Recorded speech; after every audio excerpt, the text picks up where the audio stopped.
Anybody have any questions? They want to explore the world and learn the things that they don't teach you in school. You want to challenge me, say, hey, Cory, you're wrong. I'm all open to being wrong. I'll tell you what. So, that's the point of sort of my work, is to help people think for themselves, which means I could very well be wrong. But I should invite the fact that I could be wrong. Because only by accepting the fact that I could be wrong can I improve, and then I could learn more things, which I could then share with you guys, right?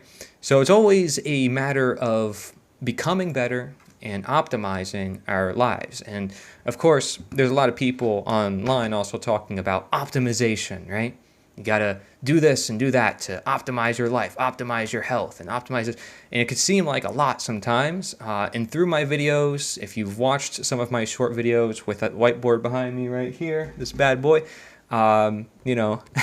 we try to navigate the world. We try to create awareness about what's going on. And like I said, there's a lot of people doing that, but I think it gets very difficult because a lot of people are pushing for agendas. They have certain interests, financial interests or otherwise. They're stuck, they're attached. And I can say, gladfully, at least I try to be, and I don't have to really try, I'm just myself, right? That I don't have those interests, that I don't have all these attachments to anything, like whether I'm right or whether I have to look a certain way or act a certain way. Like, you guys can make fun of me too. You don't just have to say I'm wrong, you can say that, I don't care, but you could also make fun of me. And so if I go live, do that. And some of you guys who are joining the chat right now, you're probably like asking for it, like start trouble with me in the chat. I don't care, whatever, we're just gonna have fun here. I'm not gonna be like, oh, you're banned, oh, you can't chat here, you can't share your voice. I am very free flowing. Whatever happens, happens. We live in a world where people may be overly sensitive to certain things. And at the same time, I also like to be compassionate to people and ask questions and find out why people are sensitive, right? But I am an open book. I'm an open mind, right? So you can ask me anything. You can share anything that's on your mind, anything that's you're passionate about, anything that you feel like deserves more attention. This is the opportunity to do that. Because usually when I'm doing videos, you don't get to ask, me, oh, what's your thoughts on this? What's your thoughts on that? And of course, I could respond in the comment section, but I could only respond so much. But here on a live stream, we can actually talk it through. I can actually write things down. We can actually visualize it together. And that's what's pretty cool about this, right?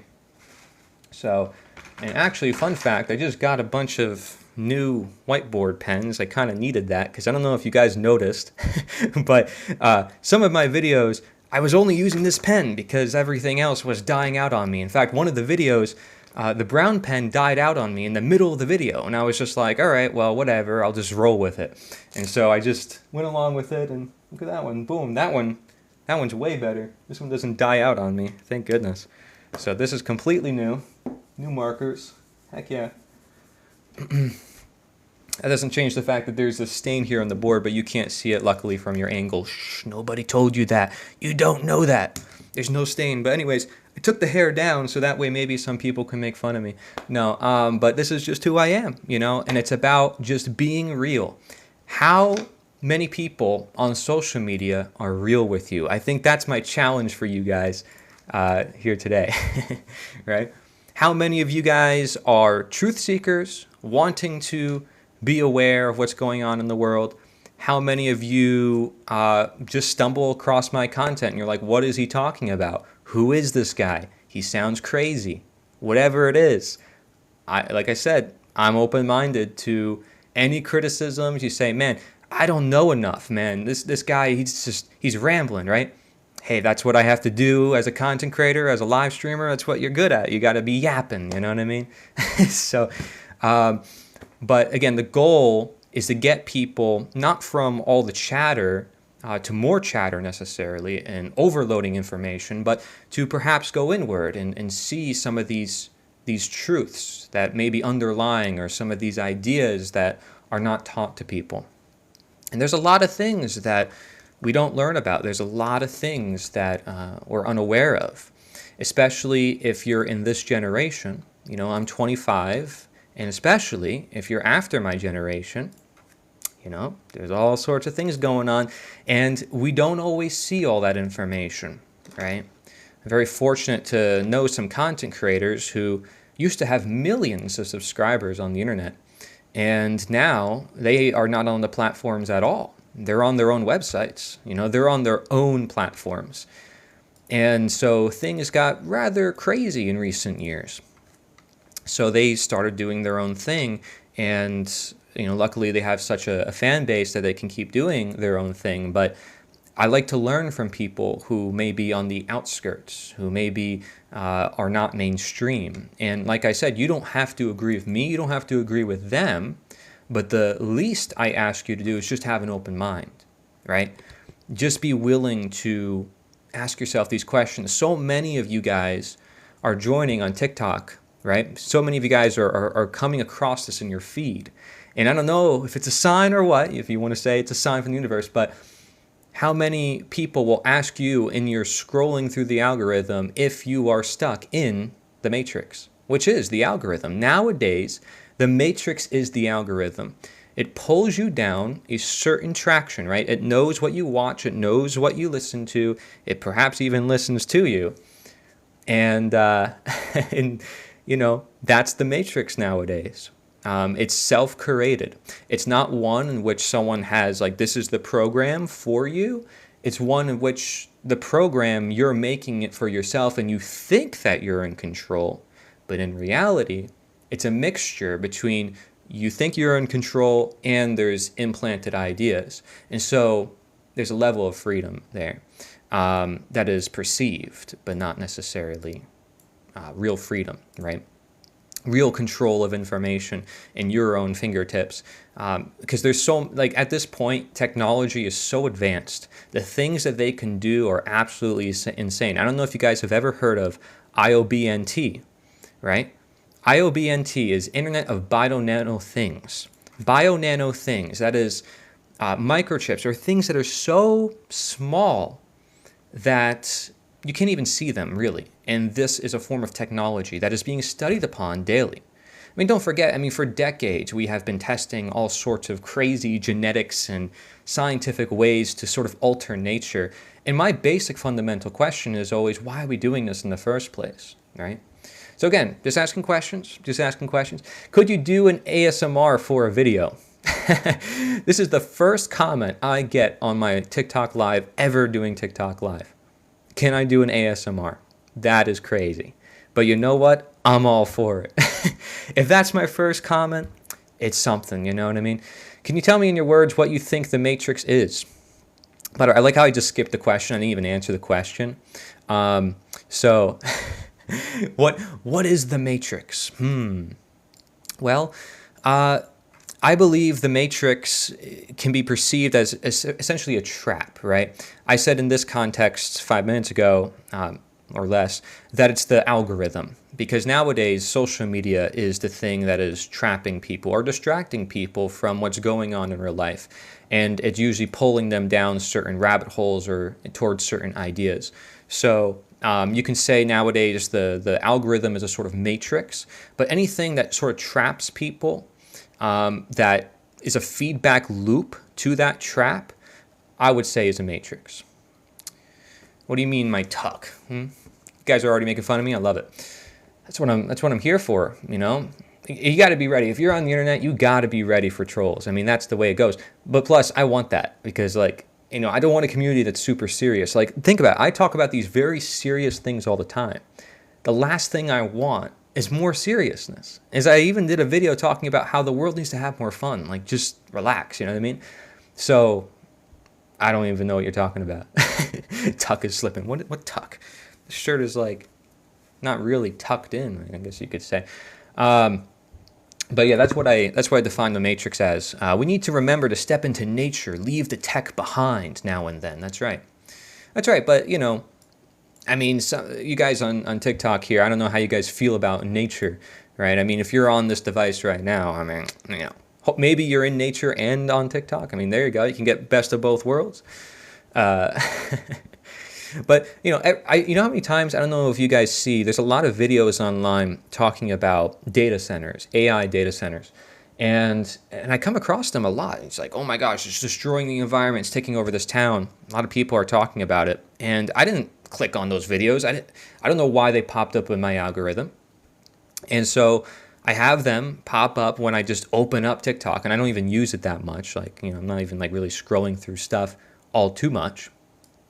But it pops up and it shows, and I know there's a lot of people concerned about that. But my greater question is, what is the solution to this? A lot of them are going to their state representatives. They're going to, ask the government, like, save us from these big bad corporations, and they're not really getting anywhere. I think the solution is stewardship. It's truly caring for the earth, and not in an environmental, like, green way, like, oh my gosh, we're gonna save the planet. George Carlin did a whole segment about that. It's like, why would we save the planet? The planet has been here way longer than us. It's like, save the planet. What are we talking about? But nonetheless, a lot of people do care about the earth that they live in, and they do worry about these things. And so the best thing we can do is to show by example, not just fight or yell against these systems. You can't expect them to change for you, especially when they have billions of dollars and they're working together.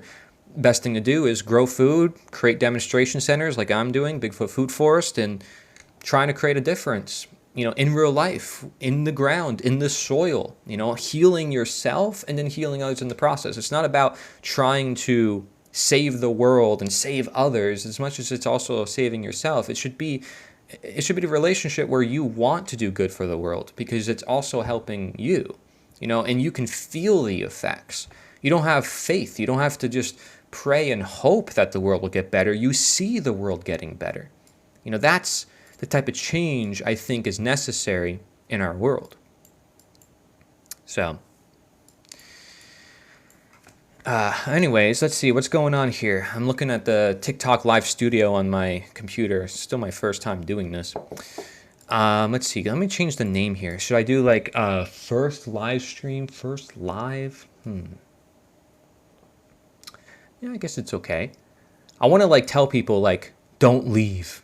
Don't leave. This if you see this in your algorithm, it's a sign. It's a sign that you got to pay attention. Oh shoot.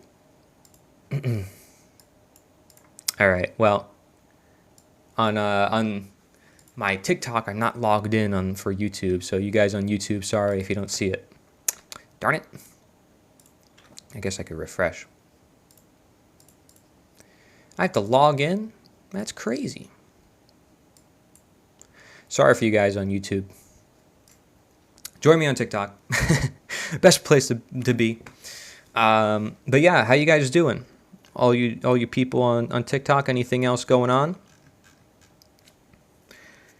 Trying to accompany all the other people on the other platforms, but of course it forces me to log in. It's like, come on, man. I just want to go live on every platform. Can't it be simple? Can't I just press a button? My goodness. Crazy. So I guess I should try to log in here. I'll log in while I'm talking to you guys. We'll do two things at once, okay? I'm not that bad. I can multitask. I'll try. I got this. We'll see how long we're going here, What do you guys got? Any questions for me? Any questions? Anything crazy other than, are you doing ASMR? I don't know why that's a question. Why is that a question? Is my voice really that good? There's no shot. There's no way. I have juice here. This is fresh juice. Don't buy your juice from the store. It's pasteurized. Destroys all the enzymes. You want to get your juice fresh. Get the juice. I don't know if any of you guys follow XQC, but he always says, get the juice. That's his catchphrase. It's his catchphrase. I know you can hear us on YouTube, but you can't see me. Got to log in for y'all. I don't even know what to log in with. What's my login?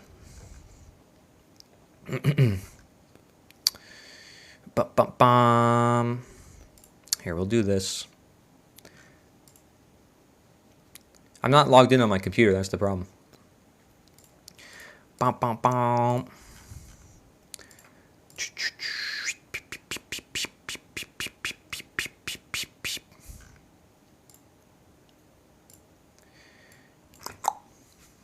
How you guys doing?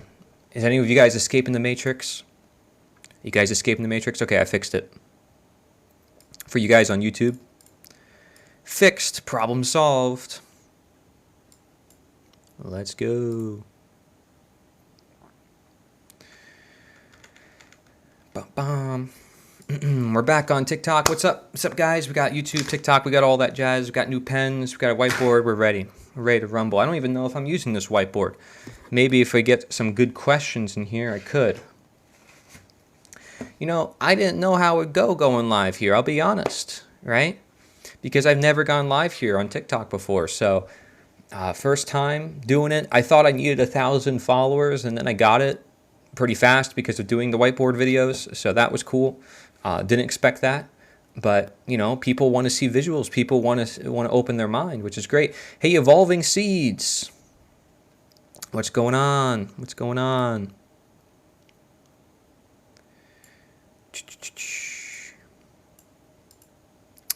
Bum, bum, bum.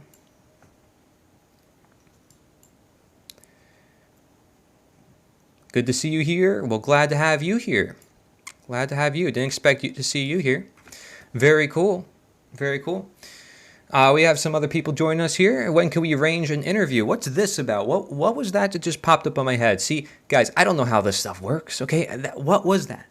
What was that supposed to be? Did you see that? Oh, goodness gracious. Who knows? Someone's going to click something on the screen. Something's going to pop up, and I'm going to be like, what? When can we arrange an interview? Well, join for the naturalfreedomsummit.com. Naturalfreedomsummit.com. We're doing an event, over 100 speakers. If you want a whole journey of a bunch of ideas that maybe you aren't taught in school, everything from natural gardening to natural health to natural law, or, you know, hidden laws in the universe in regards to sciences, occult sciences, stuff that we don't usually learn about, kept in secret societies, you know, all that jazz. We're open to learning from everybody. People who are whistleblowers, people who have simply a story to share, an experience. We're open to all of that, right? Let's see here. I sent a daily heart. Well, thank you. I appreciate that. Cool. How many hearts? Is everybody like limited to one heart? I don't even know how this works. What do you think about precondition, relativity, and changing fate? We got a philosopher in the house. What's up, Ariel? Nice to have you here. Well, let's break this down a bit. What do you mean by precondition, relativity, and changing fate? What is it that you want me to talk about in regards to these subjects? I like to not just make this about me. I like to make this a discussion, and I want to learn from you guys too. So expand a little bit on what you mean there. And plus, I'm not like a buzzword type of person. I like to get context. I like to see where someone is at.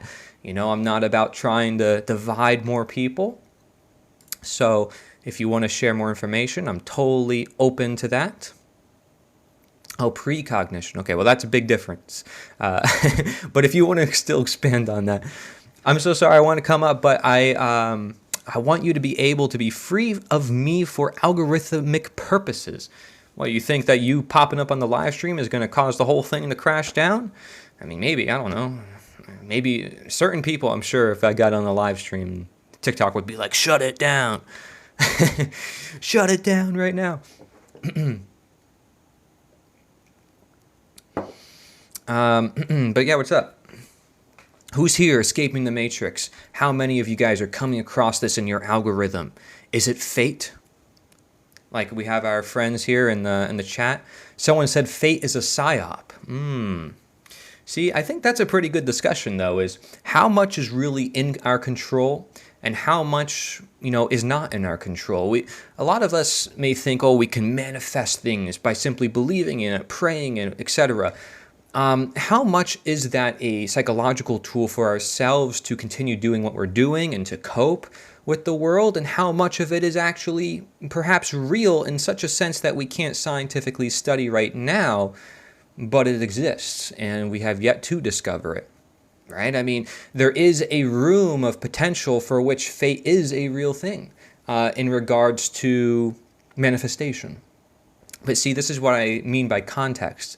Like, what do we mean by fate? Do we mean something that's happening that because you keep doing the same actions and the same habits over and over again, or something that happens because you wished for it? But the question still then is, why did you wish for it? And maybe there's unconscious habits and actions that are still taking place, so you think it's coincidence and you think it's fate, but in reality it's not, right? So there's always this type of nuance, and sometimes it's hard to share that in videos, right? I'll rewatch something that I do, and then I'm like, ah, man, there's this other way of looking at it, and I never got the chance to share that. And that's because, well, our world is built on opposites, right? Too many of us yeah, maybe, I don't know. If you can bring me up, I can give you a crash course in TikTok. I don't know if I need a crash course, but I appreciate it. I guess I mean to ask if you believe in changing outcomes you see before they happen. If you do. Okay, wait 1 second. I got to reread this. What's going on here? I guess I mean to ask if you believe in changing outcomes you see before they happen. Ah, okay. So like visualization, if you will. Tell me if I'm getting this right. You know what I mean? Like if you see something before it happens, you can change the outcome type of thing. I mean, you know, I feel like there's a real aspect to that. It's visualizing, and when you visualize it, you're embodying it more, and so you're more likely to understand it, and then you're more likely to act more accurately to create it. But yeah, you know, this is now we're delving into philosophy. We're delving into the itty-gritty, you know. We can do that. We can do that. I'm not against that. I'm all for opening minds. But there's a lot of routes you can go with any discussion because of the nuance in our world, which is what makes our world so beautiful. People disagree, people are divided because they usually get attached to one side of the nuance. In reality, you bring yourself back into presence, into silence, you see all these varying ideas, these varying talking points, and you see where they intersect. You see where these people are all wrong, I mean, frankly, and where they're all right. Because people don't believe something, you know, that they think is wrong. People follow what they think is true, so there is an element of truth usually in what people are following, right?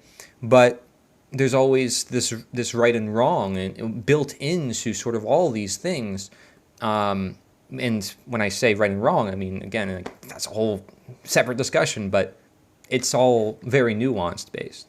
Fate is so interesting to talk about. I used to think that fate was a thing, but learn more now to nothing happens without action on your part. That's right. Action is very important. Like, I think we can all agree that if you want something in this world, you can't just wish for it. Like, you can pray, you can meditate, you can try to manifest it, and that's great, and it helps create a healthy mindset. It's good coping, and distraction does exist for a reason. It's just that we don't rely on it. You know, we don't say this is the only way. Just as we would say, just doing action shouldn't be the only way, because you should also have a healthy spiritual practice to become content, or some sort of practice that helps you say, I believe it could become better. I have faith that it could become better. You know, you can have both. It doesn't have to be either or. You don't have to be like only action or only prayer. You can have both. Oh, Evolving Seeds, you want to interview me. Is that why you asked for an invite to be a guest on here? You can always ask questions in the chat too. What's the summit info? So if you guys want to join as a guest, or you want to listen to a bunch of speakers, I'm hosting a huge online free event, totally free, not selling anything, naturalfreedomsummit.com. And I also put out an announcement on my YouTube channel. I'm very interested in the laws of the universe and how we can work with them to live more in alignment. So when I talk about laws of the universe, I want to make it very clear what I mean more specifically, and to keep this more, let's say, public friendly, because there's many different ways to say it. And when I say public friendly, I mean more acceptable, more understandable by average people. I mean how psychology works. You know, I mean how the world simply works. Everything operates by laws, right? So in that sense, it's like if we say natural law, as it is commonly deemed in history, like this is natural law, it's like, well, what law are we talking about? I mean, nature is law, right? I mean, everything operates by laws. So usually when people say natural law, they're referring to morality. It's not very clear, so some people say it's natural moral law. But I like to just say it's psychology because morality comes down to ethics, it comes down to empathy, it comes down to consciousness, awareness, trauma, fears, suppression, all these things, which without an understanding of one of these things or in the other, you have sort of a morality that can, again, lack nuance, right? And so, again, it's a topic that there's a reason why people debate about this for thousands of years. There's not supposed to be a specific definition and a clear way of looking at these things. It's nice to because it puts it under a package, helps us understand things. But the real test of nature, the real test of this life, at least from my perspective, is to go through all these trials. And by understanding or trying to attain the law of nature, that very process of deconstructing what isn't the law of nature helps you find the laws of nature. In other words, as you deconstruct what I am not and what the world is not, and as you learn more ideas, you start to gain a greater grasp upon reality, which you can say is just the laws of the universe because you understand what to do and what's going to happen from those actions and how different actions interact with each other, right? So usually when we're talking about thermodynamics or inertia or physical laws, they're usually interactions between people or things in relation to each other. And so when we're talking about this relationship we have with the universe and we're saying the universal laws, this can sound sometimes a little woo, a little like new agey, a little religious. We can kind of put it in a scientific lens when we say, okay, everything operates by law and we're all understanding it and everything we do, it's like this is a never-ending process. It's a never-ending journey, but the journey itself is the destination because by striving, by simply going toward that path, we eventually attain it in a sense, because we didn't give up. We didn't give up. We set an intention. We set a vision. So I'm very much personally, I'm a very visual learner. I definitely have an intention, and I follow that intention, and I'm very clear about that intention. I think it's very important to live your life by principles. And that, again, that principle is a general intention. It's a general direction, right? And in that direction, you want to try to remain on that direction, but you have to see that there's all these paths and nuances and challenges. Like you think you can follow a path, right? I'm not going to be an alcoholic. I'm not going to be swayed by temptation. I'm not going to do this or that.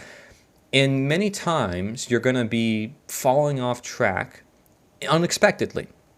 Because every time you try to plan something, nature doesn't really like plans. Nature is chaotic. And honestly, when you understand that chaos, that's when it becomes order. And so that's the very ironic thing. Again, this is nuance. Understanding chaos creates order.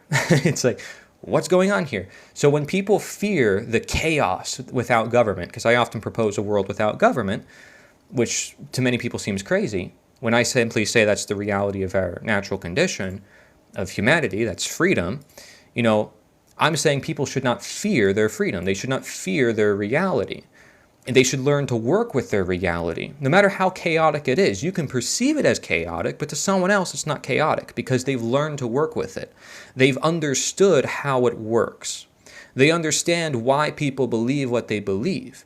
I'm at the point where I understand where people and why people believe what they believe, right? I can understand the Democrat, I can understand the Republican, I can just understand the Libertarian. And because I understand all of these guys, I'm none of them. I'm myself, right? But I was also myself to begin with. I was born into this world not with any ideology or religion, etc. So I'm just returning to who I've always been, but because I was raised into a culture that has certain preconditioned ideas, I didn't know that I had to go back to myself. I didn't know that I even had a self, right? And of course, again, you can go now, and this is a whole separate conversation, to the idea of the self being an illusion. I mean, to what extent do you want to go to the illusion, right? But there's a lot of things that we accept because it's culture, it's religion, it's politics. And if there's anything you get out of my content, it's generally that idea, right? And so some of you guys are all in different paths. And again, you don't have to agree with me. We're all working toward the same goal, I believe, which is happiness, healthiness, wanting a better world. That's at least from, what I understand. At least what I'm trying to do, my intention. I can only speak for myself, right? And you can only speak for yourself. Let's see here. What else we got? You can get the clips for your lives fairly easy here. Yeah. I know there's like buttons and stuff for clips and all that jazz. But, thank you for the explanation. Definitely makes sense. Yeah, no problem. Just sharing my perspective on this. And, that's something I like to say is I'm just bringing awareness. I'm just sharing perspective. That's it. It's not like I'm some fancy guru who has like special knowledge. It's nothing like that, and it never will be like that. I am just someone who is sharing different ways to look at the world.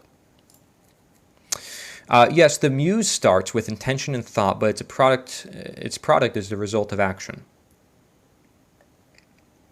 Yeah, interesting. So, Muse, isn't that an artist? Muse is a music artist, which, that song Uprising, it's a pretty good song. But I don't know the word muse by itself. What does muse mean?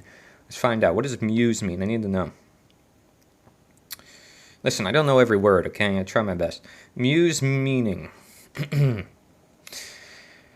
Artistic inspiration. Starts with intention and thought. To think deeply. Yeah, sure. Okay, sure, why not? How is it on TikTok, by the way? Is the live stream doing okay? I feel like I'm just too zoomed in sometimes. Like, I need back up or something. Like, what the heck? It's great. It doesn't cut out at all. Okay, cool. Because my windows sometimes is disappearing on me because I got 50 windows open. But it's how I roll. I got 100 tabs open.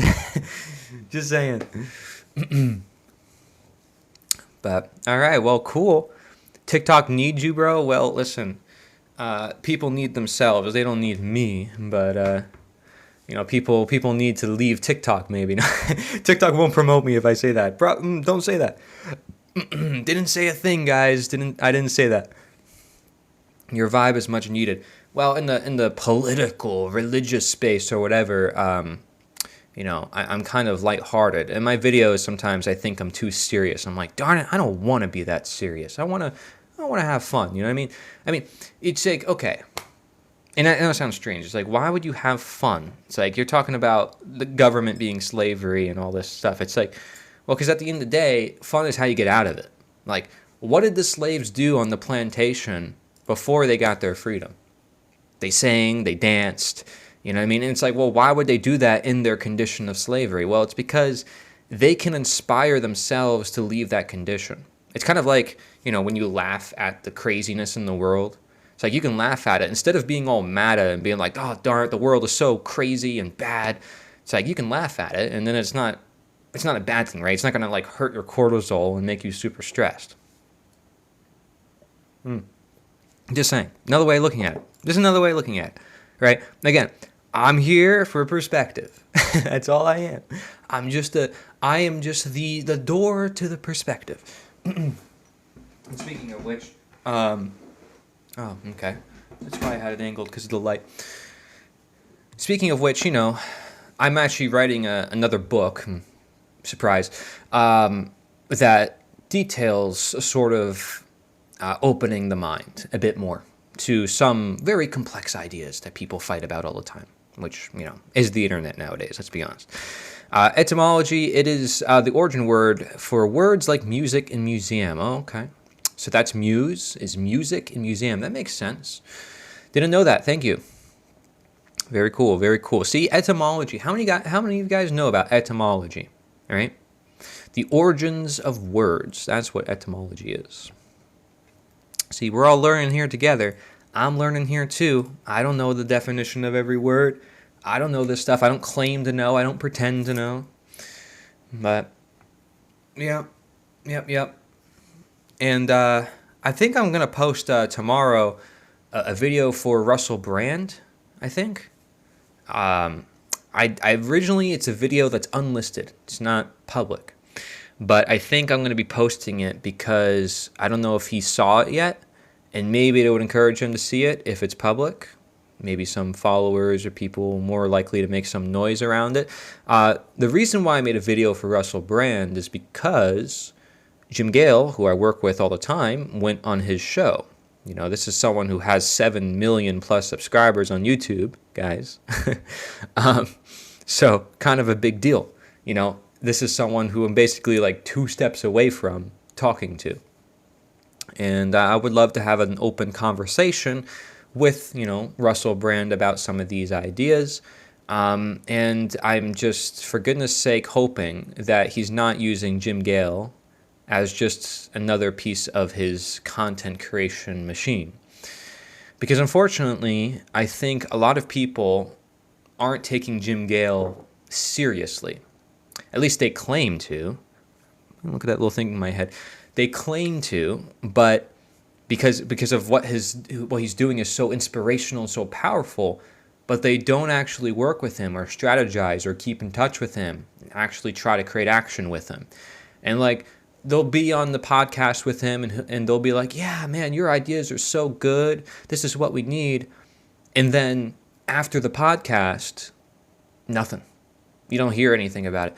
It's like, So are we using each other as content, or are we actually going to do something with the newly acquired knowledge that we can actually make the world a better place? See, how many content creators are in it for money or for clicks, and not necessarily for changing the world, making the world actually a better place? I mean, I'm just saying, just putting it out there. You know, I mean, it happens, right? It happens. Let's see here. I think I could do a goal here, live goal. Let's click live goal. I had this set up before. Oh, I do have a live goal. 10 roses within 3 hours. Why roses? Could I change that? Roses, edit, whatever. It's going to be roses. Cool, I'll take roses. Why not? TikTok roses. Fan club. Promote. Yeah. Play together. Who knows?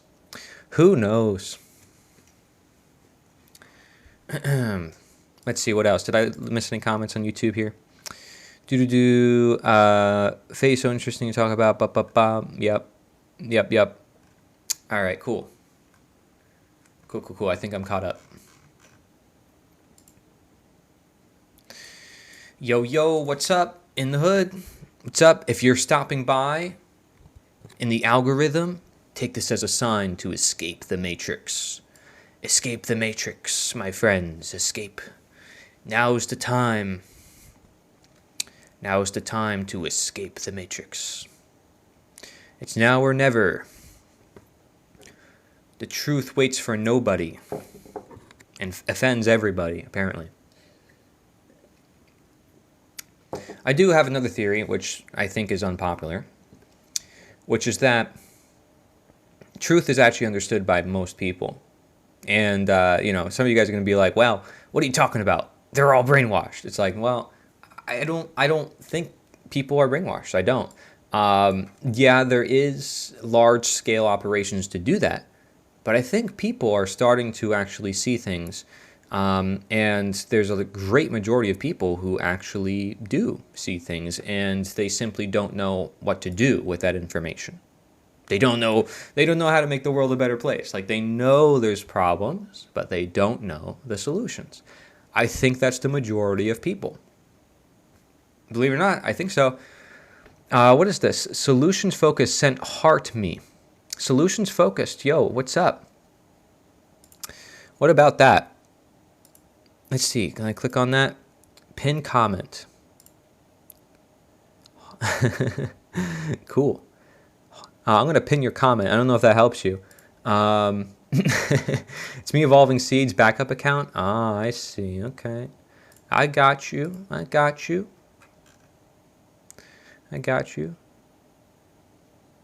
So is it you sending all those hearts? Thinking like 1,000 hearts or something like that?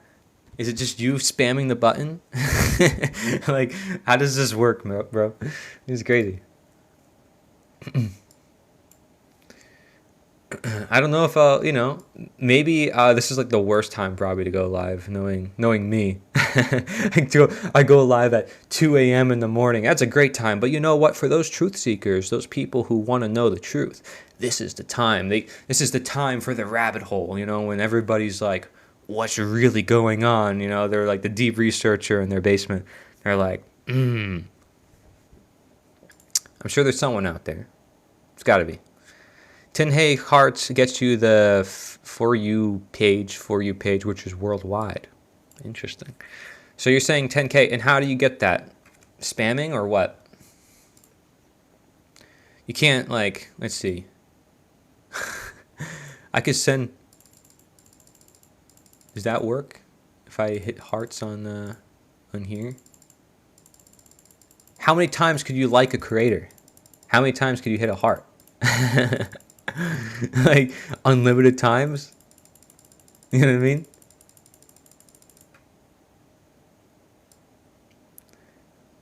What the heck? So you could just keep spamming it?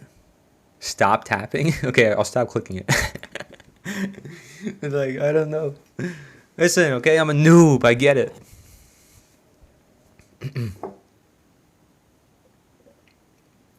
Am I supposed to have background music too? Like, am I not doing this right? I follow streamers all the time, I swear. Hosts shouldn't tap for themselves because it's like a host clapping for themselves. Well, technically I'm not. I'm logged in on my desktop and I'm logged in on my phone, and they're different accounts, but, I guess whatever. Don't, self-expose.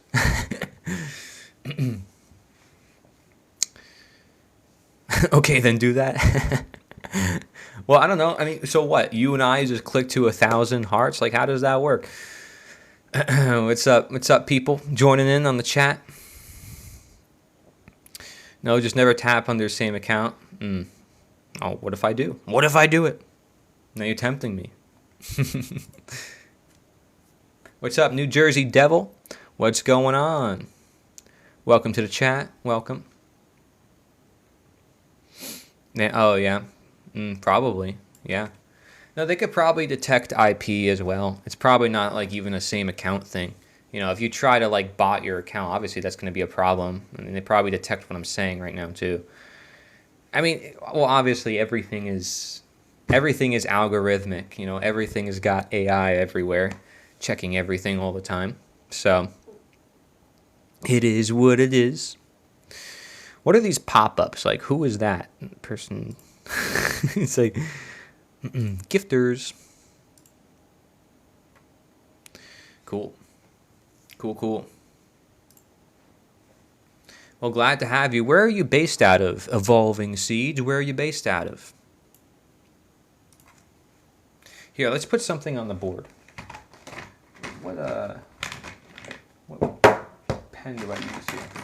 Ah, shoot. I got 2 blues. What's the chances of both of them working? Am I like picking each one here? Like meeny, miny, mo? Okay, that sounded new. Did you hear that? It was like that sound. Here's some ASMR.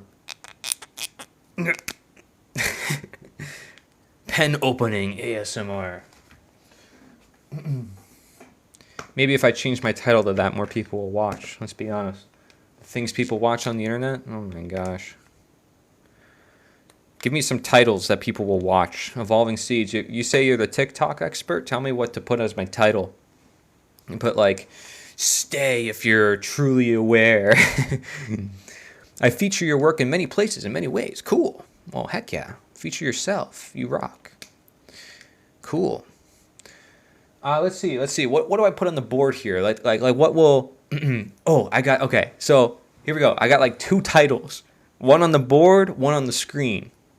Aha, right? A little cheat sheet. Okay. So I could say on the screen, we'll put it like right here. Right? Put it like, no, I want to put it right here. Yeah, I want to put it right here. Let's say, no, I want to do it this way. Do it right here. I'm trying to make this perfect, okay? It's like an architect. I got to figure this out. What does freedom really mean? Nah, see, no, come on. Freedom. Come on. No, that's too generic. Can't do that. No, I'm going to say, stop. We got to be bold. Stop.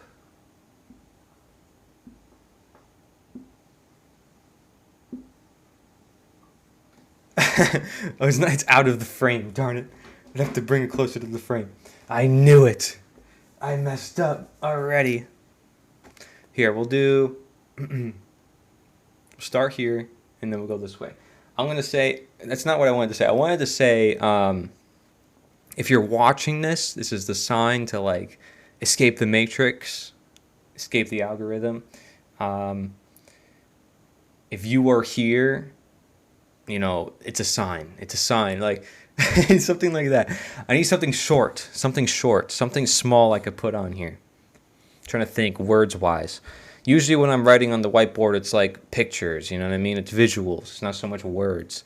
But we can do like, let's see. If you see this, escape the matrix. If you see this, it's a sign. God told you so. Just kidding. If you see this might be too far, the camera. Yeah, that needs to be smaller. I gotta put it like in the corner here. I need to make it small, okay. Maybe up here, actually. Right up here might be good. But then there's all the TikTok buttons on the screen, so it blocks everything. So darn it, you can't win no matter what you do. Ah, jeez. Are you left-handed? No, I'm right-handed. There we go. Is that the question we got today? So far, I got questions like, what is fate? What is the matrix? Are you left-handed? And are you going to do ASMR? These are the questions I got. I know the camera is a stinking mirror, so I'm looking at the screen and I'm like, oh, wait. I'm looking here. I gotta look here. They're two opposites. Like, goodness gracious. What's going on? Recommends art. You got art in your name. How about you do this? Come on. I'll hire you. Come on over. You live in Florida? Come on over. Price is right. Come on over. You draw on the board. I'll do the talking. You do the drawing. How about that? We'll work as a team. How about that? Probably better that way. Have AI do it. You know, use a Tesla bot. You'll be like drawing here in the background. See, that would do pretty good. Having a Tesla bot draw for me, listening to me while I talk. Hey, that might get some views. Just saying. I got some ideas up my sleeves. You can change that. There's a bottom. What, I could change the mirroring? Probably could change the mirroring. Who knows? Doesn't matter. I don't care that much.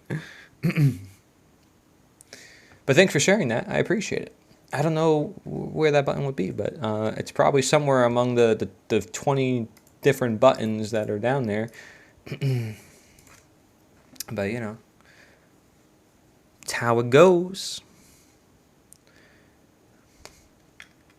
It's how it goes. I'm just going to put the generic, my usual, escape the matrix, because I think it resonates with a lot of people, and there's a reason why it works.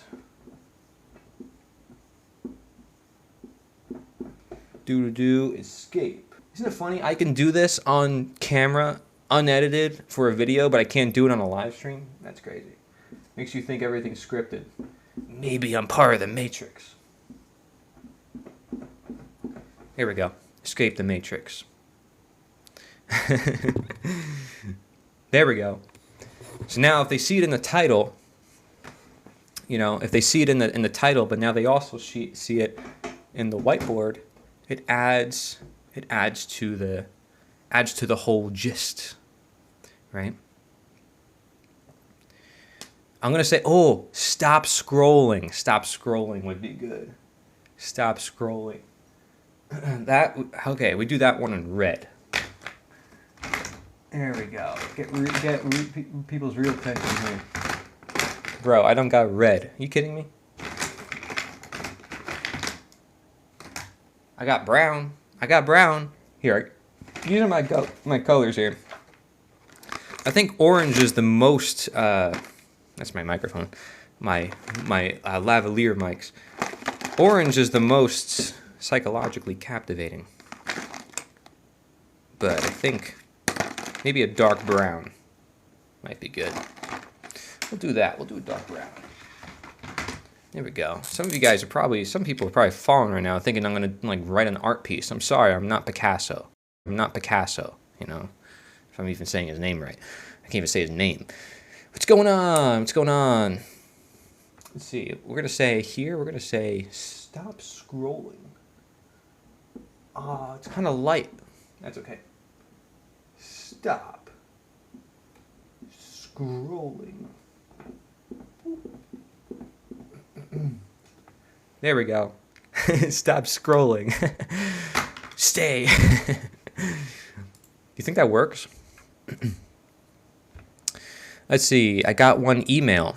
I have a question. What date does your event start? Yeah, so you only get one email, and that sends you to the gifts for the Natural Freedom Summit. For those of you guys who don't know, I'm starting a free online event, totally free, called the Natural Freedom Summit. It's going to have over 100 speakers. Super awesome. I put out an announcement video on YouTube, and yeah, it's very exciting.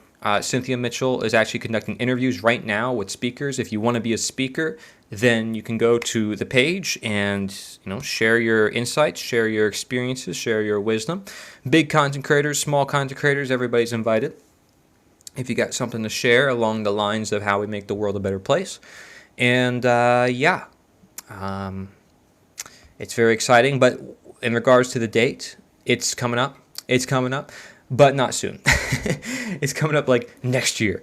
It's going to go into next year in regards to preparation and gathering speakers. So we only did a casual announcement right now. And then as it evolves, we'll have a trailer, we'll have a date, we'll have a bunch more coming. People are already creating music for it, which is pretty darn cool. Thank you to Soul Expression, if you know who you are, for creating music. Very cool. I have to thank a lot of people. I should just go, let's create a whole list of people to thank, right? No, I'm not going to do that. But, guys, could we get this to 10,000 likes on TikTok? Could you spam that heart button? Just kidding. Apparently, Evolving Seeds told me that if it gets to 10,000, it reaches the world. And I'll be honest, guys, I think if this is limited to just America or like select countries, the world's probably more into what I have to talk about than America. That's for sure. The world is quite active. America may have within it this idea of freedom, but I don't like this idea that America is like the best country on earth. Like, yeah, there's a lot of great things about America, and I'm very grateful in many ways for some of the foundational ideas that people have about it, but there are people who are very proactive in other countries who care a lot about the same ideas, and they have similar constitutions and declarations that say, hey, you're free, you're awesome. Well, it doesn't say you're awesome, probably should say that. But, it's a piece of paper. It doesn't really mean much. But, at the same time, these are all just people, and I care about them, so we should try to get this worldwide. I think that should probably be my next goal on TikTok. So now that we hit 1,000 followers because of this cool whiteboard back here, now we can aim toward 10,000 likes on a live stream to try to reach the world. Try to see what we can do. And see if the numbers boost. Like, will the numbers go crazy because of that? I don't know. What's this like number 22 next to your name, Evolving Seeds? What the heck is that about? All these numbers. 2 diamonds. What's a diamond? 2 gifters? Who is that? You? Were you the gifter? Is that actually do something? I'm sorry if I'm so stinking clueless.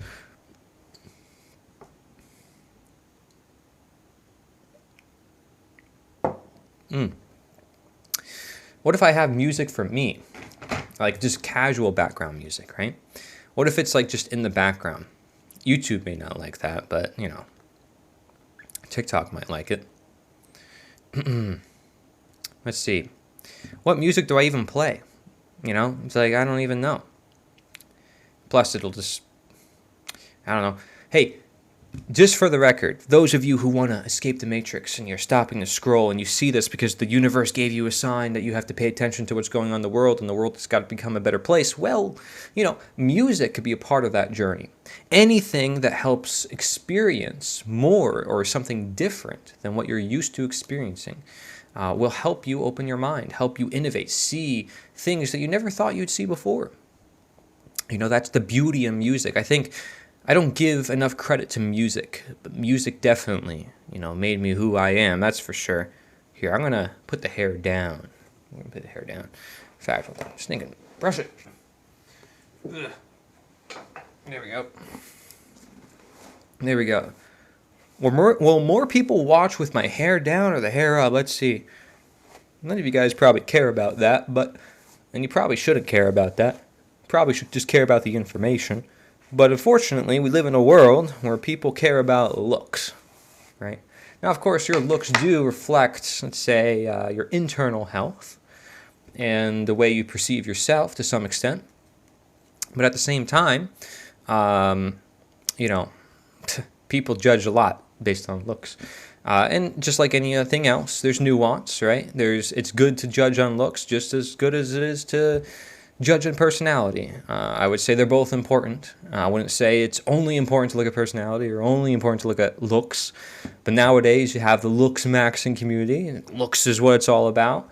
And then, of course, you have the other side of that, which is you got to have a good personality. You got to care about someone. It's like, yeah, but let's not forget about looks because it does reflect an individual and their character. And I think there is something to be said about beauty. There's a reason why we're attracted to certain people, to certain things, generally speaking. So, just putting that out there. Just getting ideas out there. Let's see here. Let's get some, some sort of music. Let's see here. That's why I thought that you were left-handed. It's backwards for me. That's why you thought that. Okay, well, I fixed the camera, so we're good. New live streamer here, doing my best. That's why, let's see. Thanks for not spamming. Yeah, I appreciate it. Well, yeah, I mean, you're only going to get one email for now if you join the summit. That's it, one email. You're not going to get any more emails from that. Until, of course, the event actually begins, which is going to be next year or so. If you want to get consistent emails, weekly or more, there's a newsletter that I have on all my websites, and I send out a newsletter about weekly or so, usually giving latest updates, videos, etc. And as you guys know, I do everything because I care about this world. I have a nonprofit to change the world. At least that's why I created it. So I can hopefully, and the intent is to make a living while doing good in the world. And so I'm doing my best to create that. And we're trying to implement models that will benefit the world and also help us make a living doing that, right? But a base living, not more than that, right? So nonprofits could be good for that, but you have to get to a certain bar. Because nonprofits are not about personal enrichment. At least they're not supposed to be. There's a lot of churches who are considered nonprofits who are rather wealthy. The churches, the pastors, they have a doctor's salary or they live in some mansion. I don't want to do that. I just want to have enough to live and not necessarily be on survival mode like a lot of people are, unfortunately. In today's current economic environment, it seems rather difficult. So I'm taking a huge risk with what I'm building, but I believe that risk is in many ways necessary because if you don't take that risk, you're going to be doing what everyone else is doing, which is basically trying to survive. And that risk is creating a product or creating a business or creating something of value, which is very risky because you don't know if it'll succeed. But unless you try, you'd never know, right? So you have to just try your best. And that goes for everything in life. But if you see the potential in something, like I'm creating a community center from the ground up, and we're growing food for the community, and we're providing solutions that the world needs now more than ever. That's huge, right? That's where the market is heading. So hopefully it leads toward some level of financial success. And I say hope, but it still does rely on what I choose to do with it, the opportunity that arises if I grasp it and actually use it. Right? So let's see here. So I have like basic music I can just have. I wonder if you guys hear that. But like, I could just have like background music like that.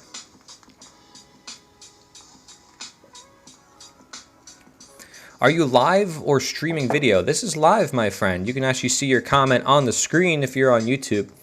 And then, of course, if you're on TikTok, it's always on the screen. So, yeah, we're live on Kick. We're live on Twitch, on YouTube, and TikTok. So we got 4 platforms in the house. And besides, I'm not a huge content creator. Like, literally nobody knew I was going live right now. So if you're here, it's like, hey, you made it, right? Heck yeah. And glad to have you, by the way. Wunju. Your name sounds like you're like an ancient Chinese master. Like, I am here to bless you with my wisdom. Thank you.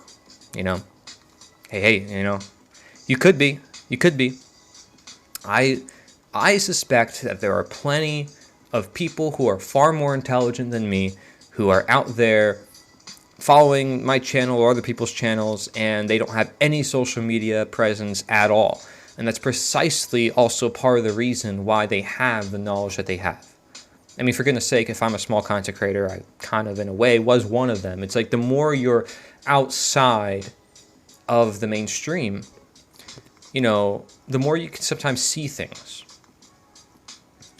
And so, Rick, what's up? Thank you for the follow. I appreciate that. Super cool. Hey, I could thank you live, which is awesome. Can't do that if you watch a video, Can't thank them live. So that's cool. It's cool I get to see that on my feed. Never knew that till now. Let's go. Thank you for helping me test the live stream. And also thank you for helping me with the camera setup. I can't believe I didn't see that. But also I never wrote on the whiteboard, so I didn't know until I did it.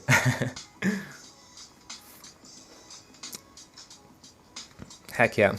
Cool.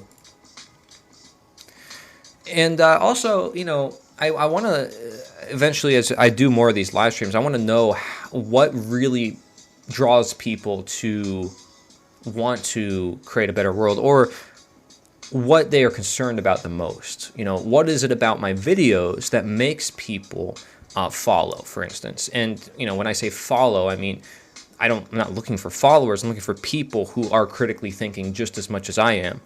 So what is it about your experience that you see in the world that you seem as rather strange? Like, do you ever ask any questions like, why is this the way it is? Is there any aha moments, any awakening moments, anything that you're currently working on, whether it's in yourself or in your perception of the world, that you want to share? This is a place where you can do that. This is a place where, I think if I do live streams, that's what's cool about it, is you can sort of have that sort of communication as such, like we can support each other on our journeys through this crazy world, right? Something. It's better than having nobody, let's say you're on the internet and you got nobody, to really talk to in person. At least you got this, I think, and that's a beautiful thing too, because sometimes the internet, it allows you to talk with someone without the judgment that you get in real life. And sometimes people put on a mask in real life that they don't put on online. And by the way, this is why people will say all sorts of things online that they don't mean in person, right? And like cyberbullying and stuff like that. Whoops. So that exists, And so there's a good side, there's a bad side to that. Of course, you don't want to pretend to be someone you're not. But at the same time, having this persona, like in a video game, for instance, where you're playing a certain character, can mean that people are more likely to talk to you or open up to you. because they don't have the fear within themselves of how they're going to be judged, and they don't have preconceptions of what their judgment is of you. And so that's always a good thing in a way to have with the internet.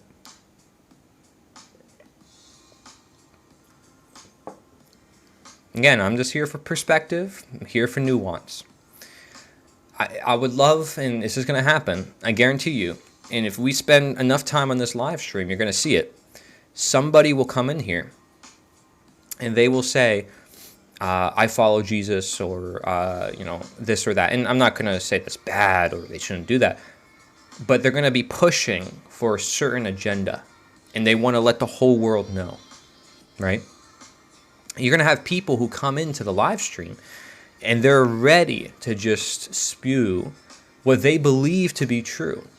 Ready to believe, to share that. And again, I don't think it's a bad thing. I want that to some extent. I want people to express themselves, but it's something to become aware of, conscious of. What I want to do is develop the consciousness in that person to recognize what that does when they share that online with people, right? Because in their mind, they will think, oh, well, this makes a difference, right? If I post this Bible quote on everything, it's gonna convert everybody, you know what I mean? And so it's literally, I'll get comments of people spamming certain things. And it's like, do you think by spamming it, more people are going to listen to it or less? You know what I mean? Like, you might actually pull people away. Definitely, I'm the black sheep of my family. I'm part of the voluntarist community, yeah. Yeah, I think it's very interesting because, of course, online allows for different echo chambers.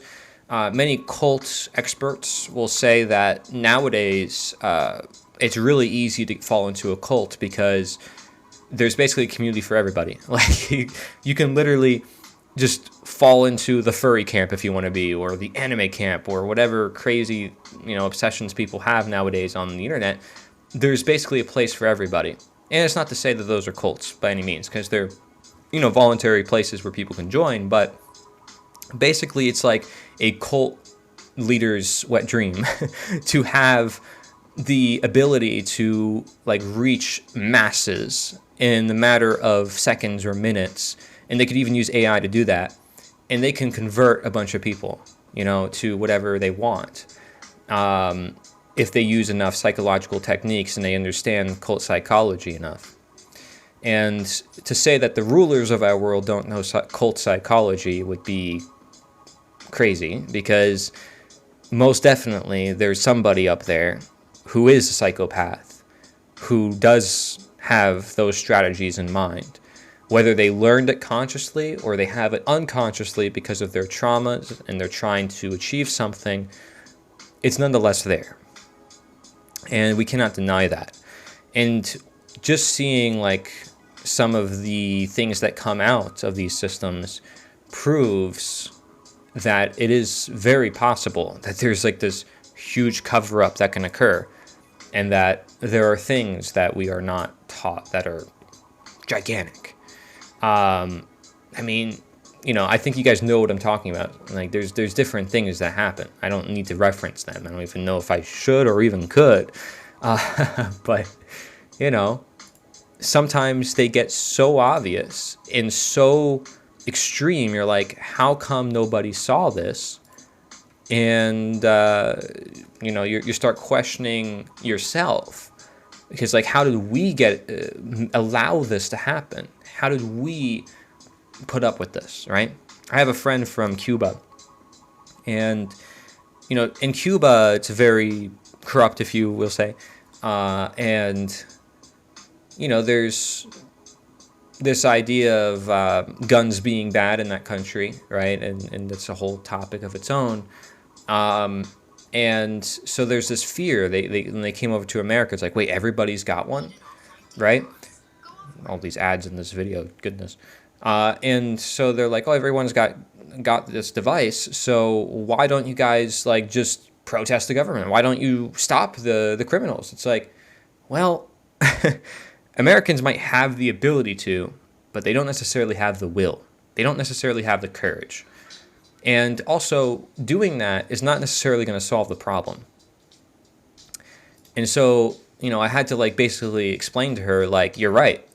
We shouldn't let that evil continue, and that evil shouldn't exist.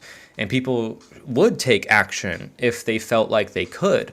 But the evil has gotten to such an extent in our world where people feel like it's literally hopeless, even if they have somewhat of a means to change it. And of course, then there's the idea of, well, I'm going to be the vigilante and I'm just going to do it myself. And that's dangerous too in many ways, right? It's like you don't want to be this person who is going to be like, I'm going to go get them. And it's a very dangerous mindset to have in many ways.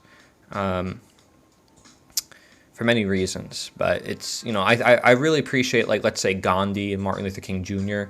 And their approaches sort of to this, which is the civil disobedience part of it, walking on the streets, sort of like not in a protest, but actively disobeying something. I think that's far more effective than protests, which I think are not effective, and committing actions which are not effective. It's like, these two extremes a lot of people go to when there's this other path, which is far more peaceful and far more effective and direct. And it doesn't involve attacking anybody or dividing anybody. Like, can we attain the truth without dividing more people? Is it possible? And I think it's the more you start to expand your view of reality, because we often get very limited. We fall into boxes, narratives, ideas, attachments. I usually just share information here, yeah? What type of information do you like to share? I'm open to what you got to share. Always open to new ideas.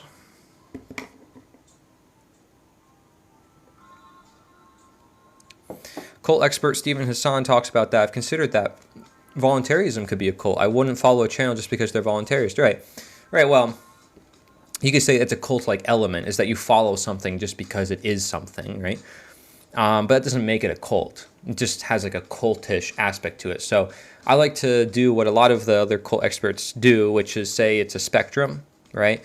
And something is more likely a cult if it involves more, bad actions, to put it lightly, for the algorithm.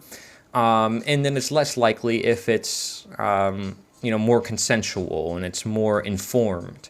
The more you have a lack of informed consent, the more dangerous it usually is. Because usually they keep knowledge hidden to control you, or they don't want your consent to control you.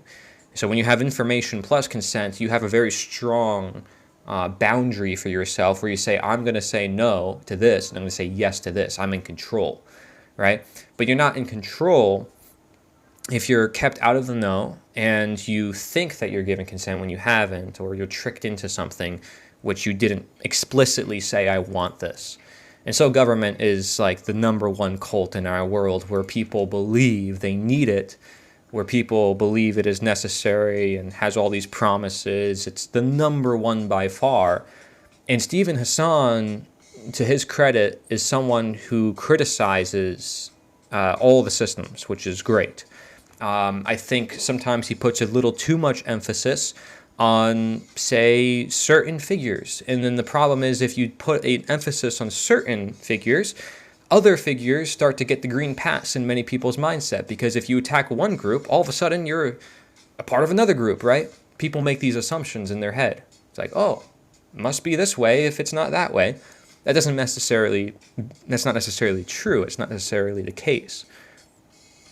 I share points of view. Well, that's exactly what I'm doing here. I'm just sharing points of view. I'm not sharing information. I'm sharing perspective. Perspective that then leads you to information on your own if you're willing to have that perspective. That's why I think perspective is far more powerful than information. Art, design, and a resource-based economy mostly. Yeah. Art, design, beauty, beauty and trade, stewardship, right? It's another way of perspective. It's like, it's not just art, it's beauty. It's not just resource and trade. These, I think, sound sort of political in their nature. They don't have to be. It's stewardship. It is responsibility. It is taking care of yourself and the environment and other people, which is all interconnected. If you see it's interconnected, then you don't have to even really differentiate. And that goes to the idea of duality, non-duality, etc. Yeah, nice to have you here, Prospect Prime. Cool name there. Everything is perspective. Yeah, it's very interesting.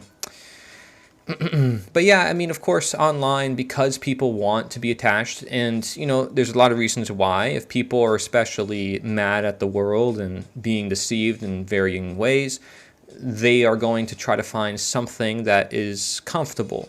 So they might latch onto a quote-unquote truth because it's comfortable. It's a new camp to fall into. All these people believe it, but it doesn't mean it's true. For instance, this one, think of it what you will, but there's a lot of people in the health field who are in the alternative health field who believe, and they might say they know, again, I'm not taking a position on this, that a virus is not a real thing, that viruses don't exist, etc. So they say these things, right? And this is a word, by the way, that hopefully the algorithm doesn't cause problems with, and that exacerbates the problem because it's like, oh, they're after me, so it must be true. It's like, no, right? Not necessarily the case. Platforms different from scientists, and yes, there are scientists who can have controlled interests, but you're talking about millions of scientists around the world. And sometimes these ideas, it's like, well, are they all in on it? Or are they all receiving a certain education? What's leading to such a grand lie? Like when it comes to the government and the stuff I talk about, I genuinely believe that people just don't know the information I have to share about it. It's not that I have some like secret information that they keep hidden on purpose and all this stuff. It's like, it's more so it's right there, and it just takes perspective to see it, and it just takes another look at oneself, right? It's more psychological in nature. But some of these things there's a lot of people making claims because once you start questioning your reality, everything starts opening up as a question. And it doesn't mean that all those questions are now true. So, I mean, I don't know what examples I could give because of these algorithms, I'll be honest, but maybe flat earth is a good one because people laugh at it. But unfortunately, I mean, that one even too gets flagged. I mean, people laugh at it and there might be a lot of mainstream stuff attacking it, but why then, despite that, why do they have to suppress that information? And I don't like the fact they do that. But at the same time, it's like, there's a lot of people who prescribe to those ideas because it's of an anti-government nature. And I don't want people to just follow something because it's anti-government. I don't want people to just follow me because I'm anti-government. I want them to understand themselves and understand that they're free by nature, and that's why they're anti-government. And they're not really anti-anything, because if they are free by nature, government is just an illusion. The things that are bad, that aren't supposed to be there, are just illusions. They're not really real. And that is shown through the path of time. What is truly real, what is really natural to exist, etc.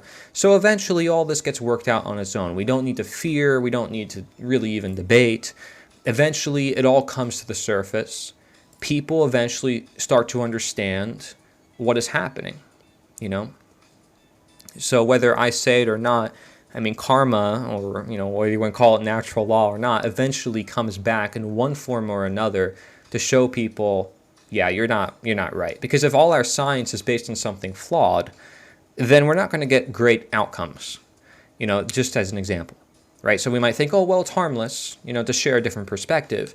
But if it's actually being enacted and people are ignoring some very fundamental things, we won't find out till later in time.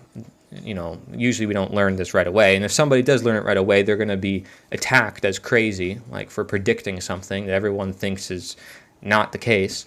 And that also happens. But what I'm basically saying here is have skepticism of everything. Don't be part of the alternative. Don't be part of the mainstream. They're both equally as wrong as they are right. And I know some of you guys probably want to say, well, what makes you think the system is right? I mean, you argue against the system. Well, it's because there's a lot of people in that system. And there are ways that we got to where we are right now. And I don't think they're all bad. I don't think they're all bad. We've made quite a bit of progress as a civilization, and it's not all bad. It's not all good. It's just us learning. It's us on our path. But again, if you're a nihilist, it's like everything's bad. And if you're a new age, maybe faith-based, hey, just pray, meditate, everything's good. I mean, it doesn't have to be either one. I like the comment that's advertising themselves. Do I ban that person? Is that what I have to do? Block account? Does that even work? If I block the account, will it remove it for you guys? Mute account? I could just mute them. And that way I still have the viewer. I don't know. It's impossible for us to check everything. It all comes down to a certain percentage of trust. Well, yeah, basically, trust is the key to a lot of this. Do you trust the universe? Do you trust yourself? Any one of these words, love,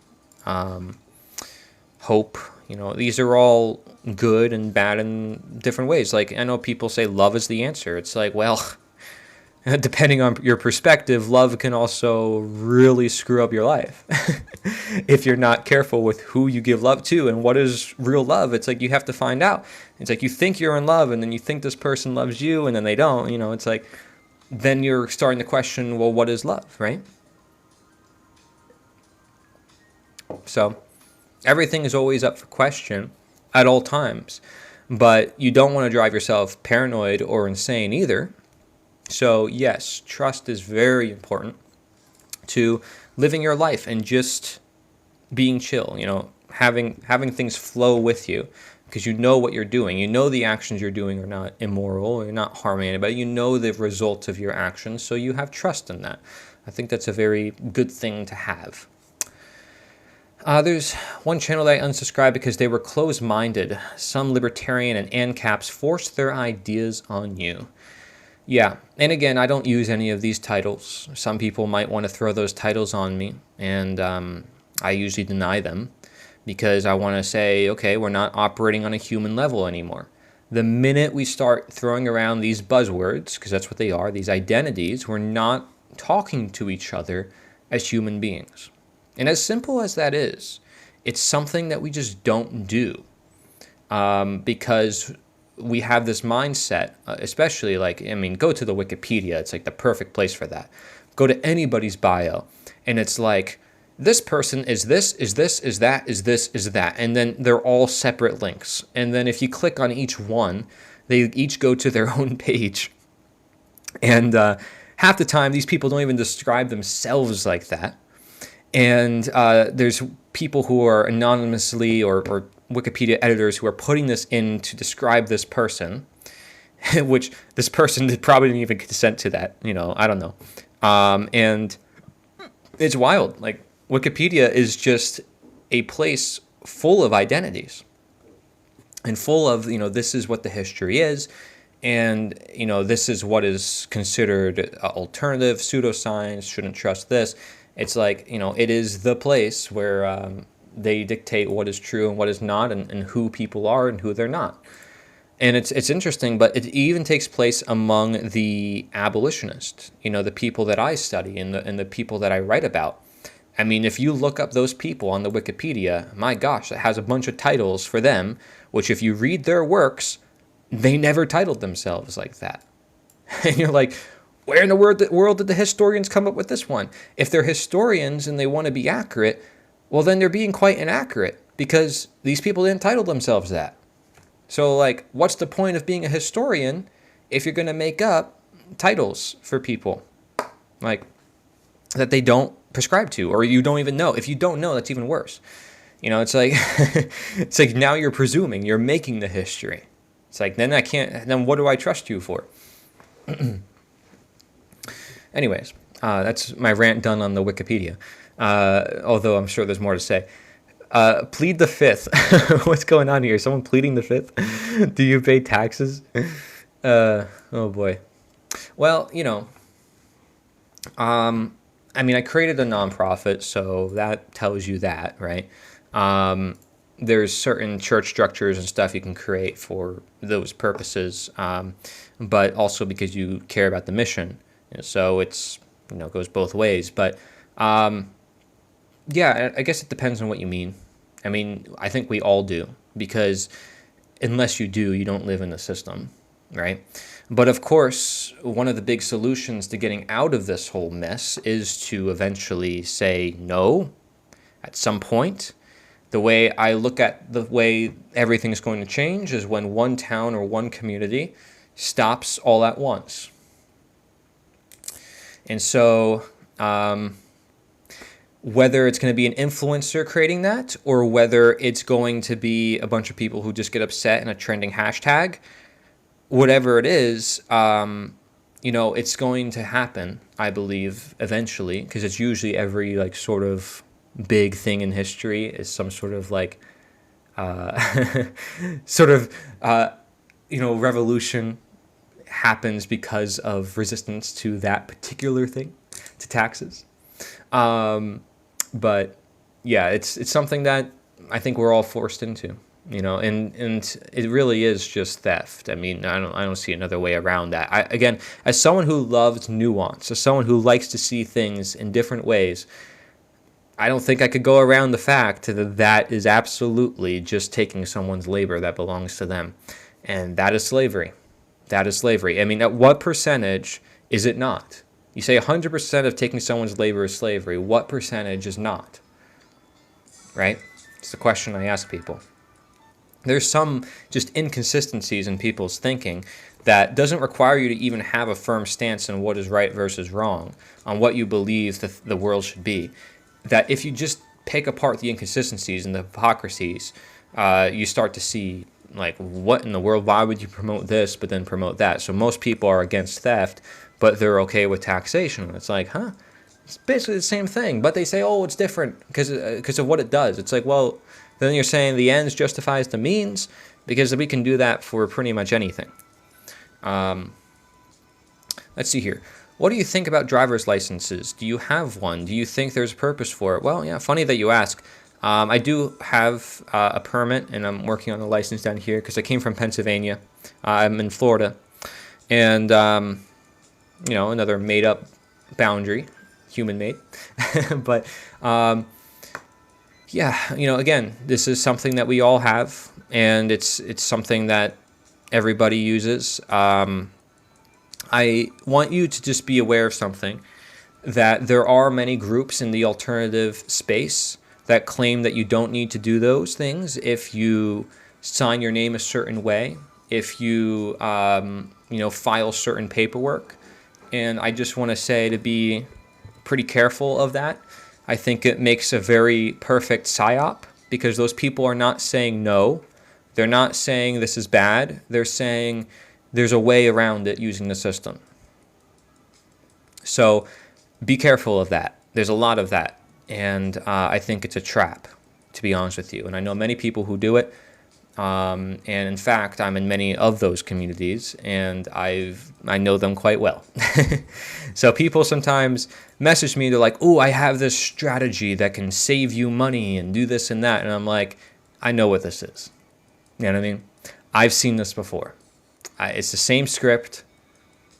I'm very aware of it. And so just be careful of that. It's like, are you free or are you not? Do you need a piece of paper? Do you need a signature to tell you you're free? Or are you naturally free? That's the point we got to get to, is a direct consciousness with who we are. Any way around that is avoiding reality. It's avoiding what is true. And why would we avoid something that we know to be true? You say, well, people aren't ready for it. It doesn't make it untrue. You say, well, it's still true. It's just people aren't ready for it. So we have to transition to that. So you don't want to promote the full truth. Buddha said that, this is a quote attributed to him at least, that there's only two mistakes you can make on the path to truth, and that is not starting and not going all the way. And so I believe most people are afraid of starting and going all the way. And that goes for anything. If someone who believes firmly in something, will they go to the end for it? Or will they have hypocrisy in what they're thinking? They think that they believe something. They think they know something. But in reality, they don't. Right? And that reality only sets in when you start asking questions and you have outsiders who start to challenge that, because usually you don't see it in yourself. Usually you don't see where you are wrong. Usually you don't see your own attachments. You don't see how to solve your own health. Like, it may be your own health. It may be you. You might be the only one that lives in your own body. It's the true home that you live in. But despite that, it's still rather difficult. And that's partly because of a lot of the influences around you that want to distract you. So those are not really helping you. But if you get that one friend or that one person in your life, and again, it could be us on a live stream here, creating a community, who can just ask you the right questions, who can just get you curious for a moment, then you could start to heal yourself. Then you could start becoming your own doctor, your own teacher, your own coach, your own governor, right? And you start to take life in your own hands because they're facilitating that in you. That's the role of a coach. A coach is supposed to help support you in what you're already trying to aim for. And again, many coaches, they're trained to teach a certain doctrine. They're not necessarily trained to help you train yourself.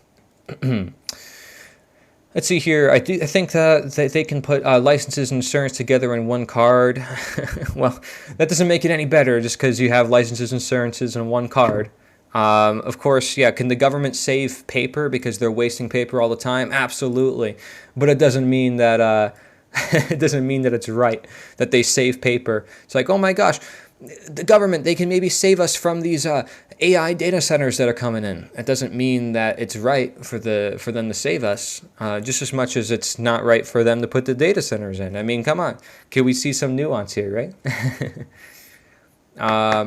But yeah, no, I get what you're saying. I'm not sure the sovereign system works, and if it does, you're going to go to court a lot. That's right. I don't think it's necessary, but there will be consequences. And I know that someone in the chat just mentioned Paul enslaved, very passionate about those ideas. But yes, I believe in civil disobedience, saying no directly. And I've been on his podcast once before. He's got a rather aggressive approach. I don't mind it. It's cool with me. I just kind of laughed around. I thought it was kind of funny. I don't know if he does it on purpose or not, but I think he's a real dude. He reminds me of a streamer called Trainwrecks TV, and he just reminds me his personality, the way he does things. I think he's pretty entertaining, so he's good at delivering those messages. There's some other people who do a pretty good job too. Again, doesn't mean they're right, not at all. I would say someone who lives a true life of freedom is Jim Gale. And I would stand on that to the end. I think if you play by any paperwork, any means of signing your name a certain way, of I have to use a certain language, you're controlled. You're not controlled by the system, you're controlled by yourself and those words and those identities and those ideologies. You shouldn't have to be, if you're truly free, you shouldn't have to live your life by those things, right? Beware of grifter health gurus. Yeah, beware of gurus and grifters everywhere. I mean, that's the internet for you. But, it happens in the mainstream and the alternative. Don't forget, it happens both places.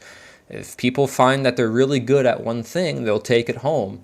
But they won't tell you that, it may be completely unnecessary.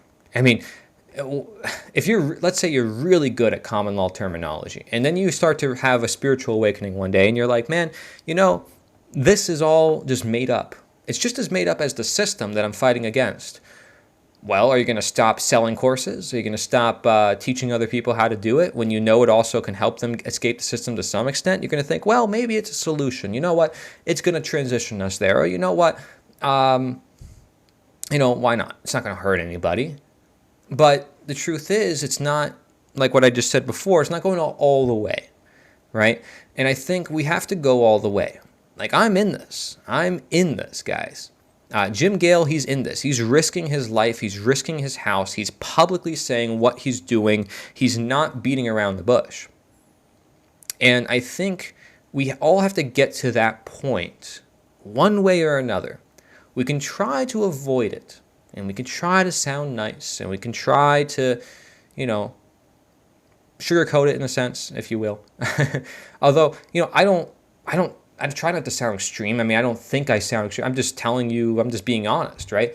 People are going to have other ways of being honest, and some people say things in a way that comes across to others offensive. Like, Paul never comes across to me offensive. To other people, it's like, oh my gosh. It's like, what? I have a high tolerance. Not everybody does. But you can't worry about everyone's perception of you. You can't worry about, everyone and where they're at. Like, you either stand for the truth or you don't. What you believe to be the truth. Again, you're always evolving. We're all always learning from each other. Let's see here. We got some comments. Curiosity, question everything around you is part of the way. I agree. Self-help books helps the guy that writes it. That's funny. Well, in health coaching, they call that the magic of mirroring. So in a way, they look at that in a very positive way, which is quite quite beneficial to say, oh, well, it's positive. It helps me too, right? How fitting for their agenda to sell more books. But it does. When you are health coaching or you're helping someone else, it helps you too. So in a way, it does help the guy that writes the self-help book. But that's a good thing. It is a good thing, because they should be helped from the same process. And the problem is, of course, you just don't want to be projecting too much. That's where it becomes an issue. If you're just projecting and you're unaware of your projection and some of the things that you're missing because you're projecting, then yeah, it's going to cause problems. Let's see here. Police have an aggressive approach. Oh, yeah. If you want to see a lot of that, watch San Joaquin Valley Transparency and Here's the Deal. They have channels where they talk about police a lot. I also think we have too many rules and regulations. It's not that we have too many rules and regulations. It's that we have rules and regulations that control human behavior and control the labor of people. Is that not their own property? What happened to this idea of property or ownership? Does that exist? If it does, then why do people have a certain claim or authority over that said property? I thought we're supposed to be free. It says in the Declaration of Independence, what is it? Pursuit of happiness. It doesn't say property. It's like, what's going on here? So, you want us to be happy, but how are we supposed to be happy if we don't own what we own?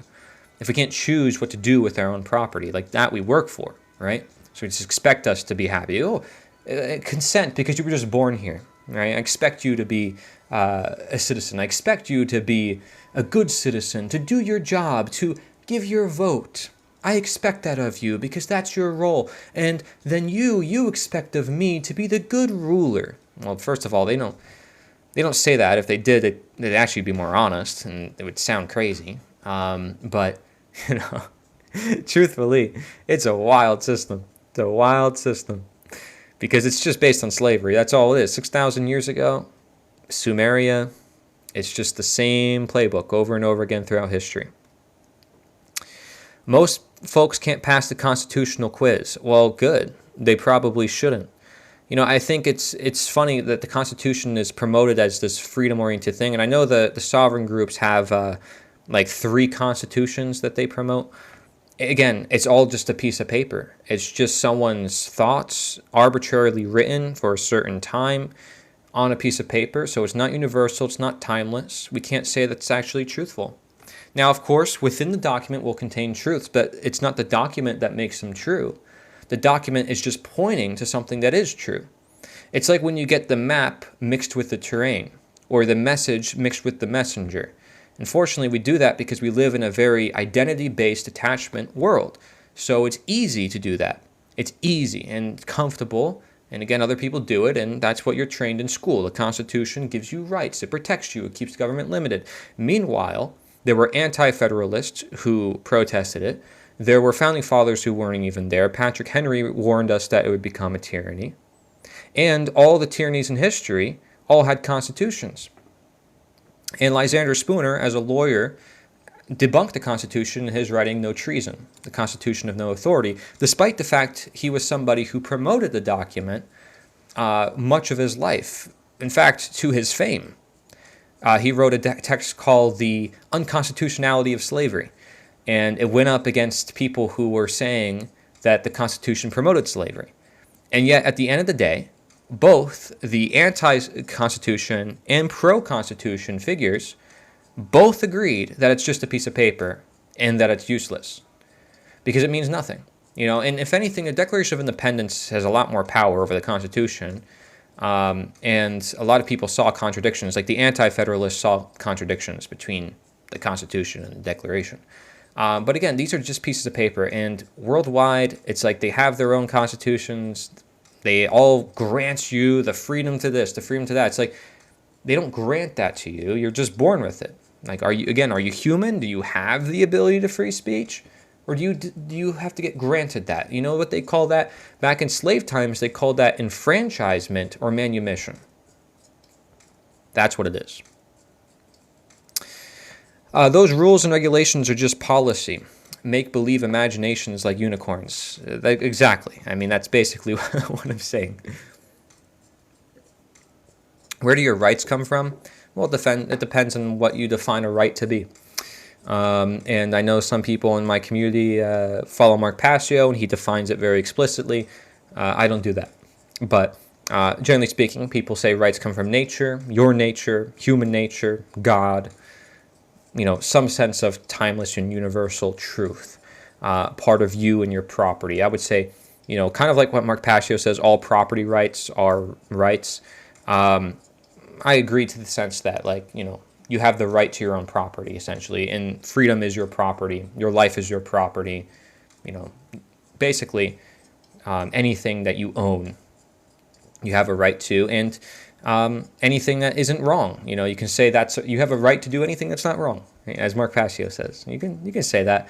I think I'm cool with all those definitions, but I'm also cool with the fact that there's nuance and other ways to define these things. Let's see here. Were you ever in a union? Not sure what you mean by that.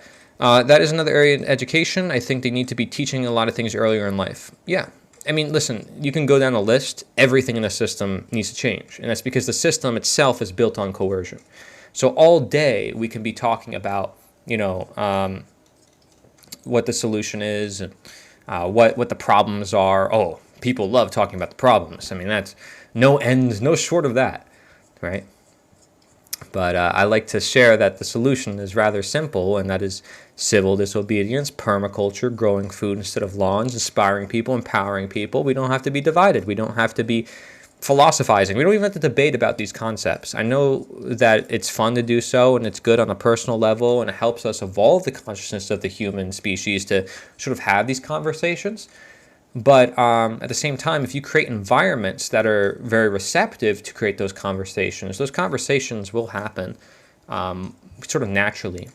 And so I'm trying to create environments for that, whether it's on my social media, whether it's with my real life projects, doing everything in my power to create that environment, which means I have an open mind and people don't have to define things a certain way. I just want people to think differently, challenge themselves always. So whether it's natural law or rights, and you want to say it's very specific and it's very objective, I'm still going to ask you, is that true? And what about this context? And what about that? And what about how this person defines it? It just so happens that it leads to the same outcome, right? Like if Osho defined what is right as consciousness, right? Lysander Spooner never even defined it, but yet wrote a whole text about the science of natural law. C.S. Lewis wrote a whole text about the abolition of man if we don't have objective morality, and yet he never defines it. There's other ways to go about with your definitions. My favorite interpretation of natural law is from C.F. Volney, who many people are unfamiliar with, so I did a whole video about that on my channel. What's your most important duty as a citizen? My most important duty as a human being is to steward, I believe. Steward the land, steward the earth, care for one another, and serve, to be of service. Because when you serve and help other people, that's how you serve yourself. It's the most selfish thing you can do is to be selfless. It's an opposite.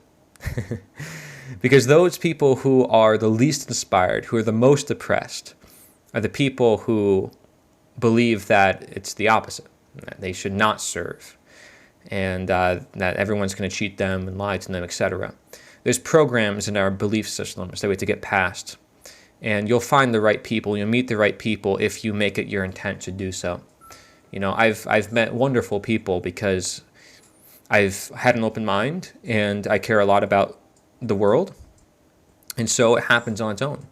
I just opened the door and all of a sudden all these people came and I'm like, whoa, what's going on here? That was me doing my local events. That was me setting up the community center. That was me on the street. And I just run into these people because I present the opportunity to myself. If you close your own mind to the possibility and you perceive yourself as inferior or a problem, or you perceive other people as a problem, you're blocking. You're creating a blockade that doesn't need to be there, right? So again, it's another perspective that I'm sharing, which is, have you tried truly opening up, or, in a religious sense, they'll say surrender to God or surrender to faith. And I think this is why it helps with so many people, because usually they're latched onto something that their body is yearning to get rid of, whether it's a trauma or it's an ego or it's something preventing them from thinking different, evolving, whatever you want to say. Imagine spending 12 years in school, then you need a self-help coach. Yeah, it's true. Very true. In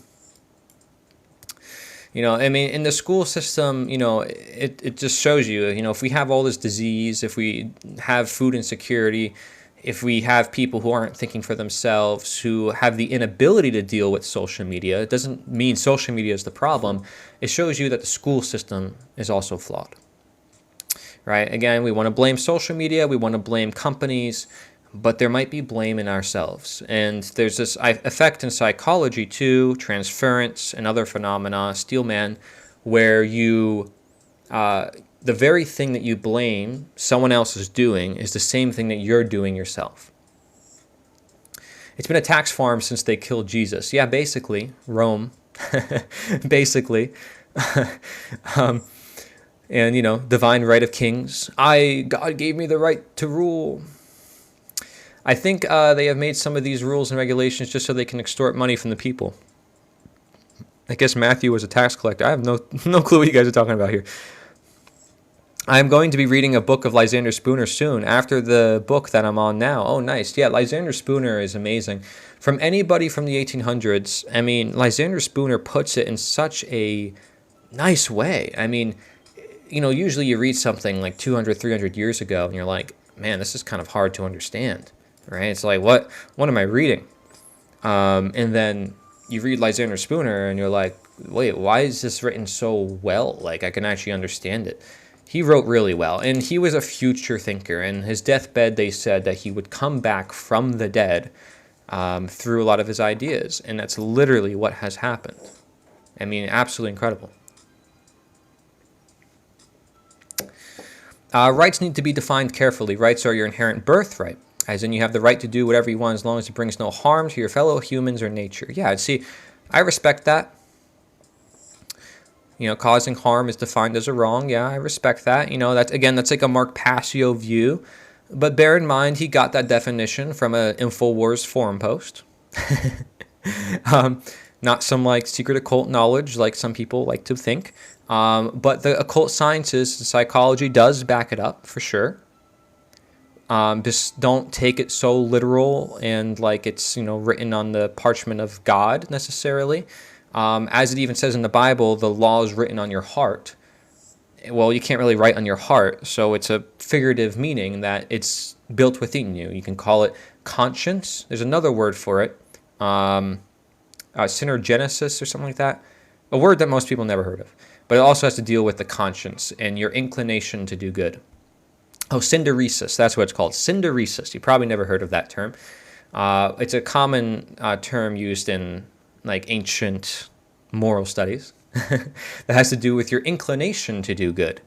Not necessarily saying that you want to do good, but your inclination, as in your sort of within your programming, there is something within you that wants or knows to do good, and that you're understanding and putting more into the effect of conscience.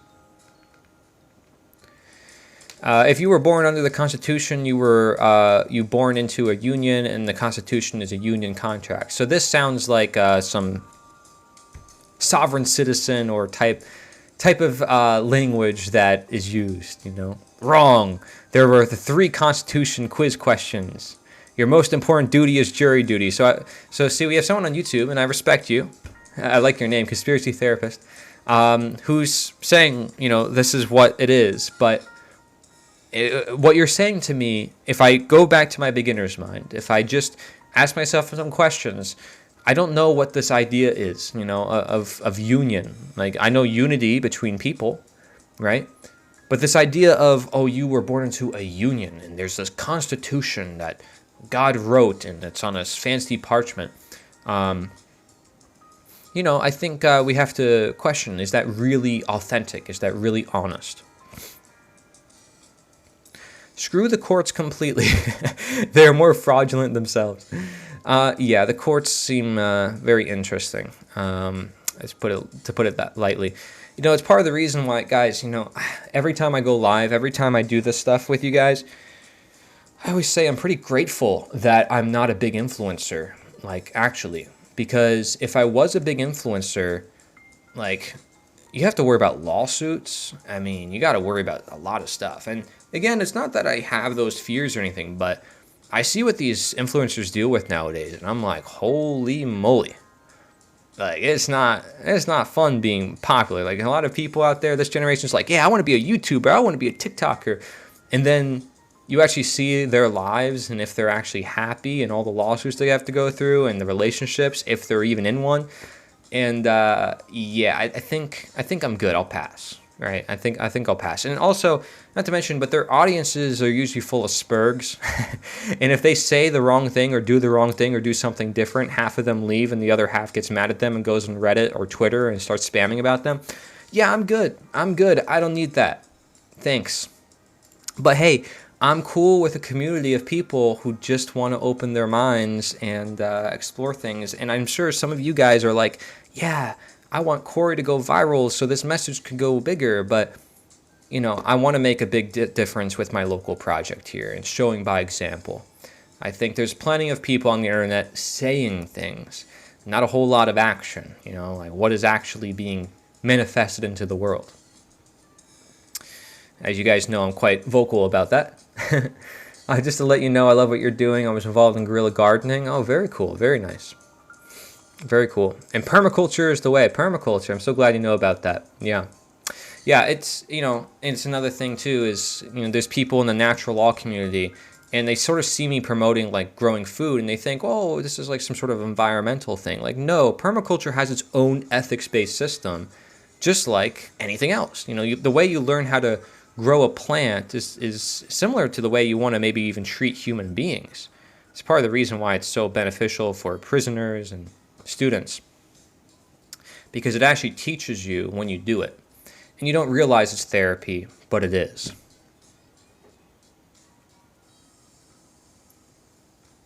I can't believe I haven't finished this juice. Usually I finish this in 3 sips, but it's because I'm talking so much. Jeez. The concept of property is an invention too. We just use stuff while we are here. And, again, some people are going to hate the fact you said that. And I have no problem with the fact you said that because I understand where you're coming from. I understand why you say that. In fact, there's this philosopher named Max Stirner in the 1840s. And he talks about this too. This idea of, or Proudhon actually, who says property is theft. And you guys are probably like, what in the world? What is he talking about? But if you read these texts, you start to understand their perspective. And you're right. You say people may feel the need to believe in something. Yeah, there's a lot of belief systems out there, and some of them are coping, or some of them are sort of bridges to get somewhere. And so we kind of sometimes will invent things that are convenient so we can get to a certain place. So for us, creating the concept of rights and property is convenient, so that way we can try to live in harmony with one another. Doesn't mean that they're true.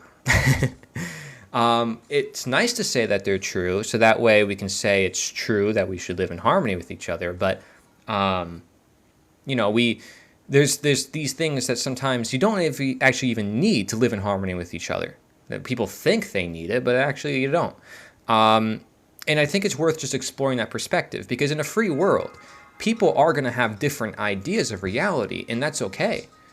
But how we get to the free world is by a general understanding that we own ourselves and that these people that we call rulers don't deserve to rule over us. By the way, quick question for those of you who are familiar with TikTok, maybe Rick, if you know about this. I'm just curious if I have to refresh the stream and more people will probably hop on. I think that might work.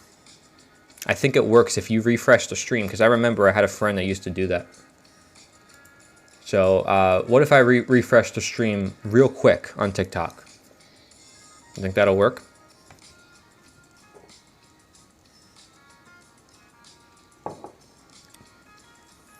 Technological capabilities versus monetary system should say make money obsolete.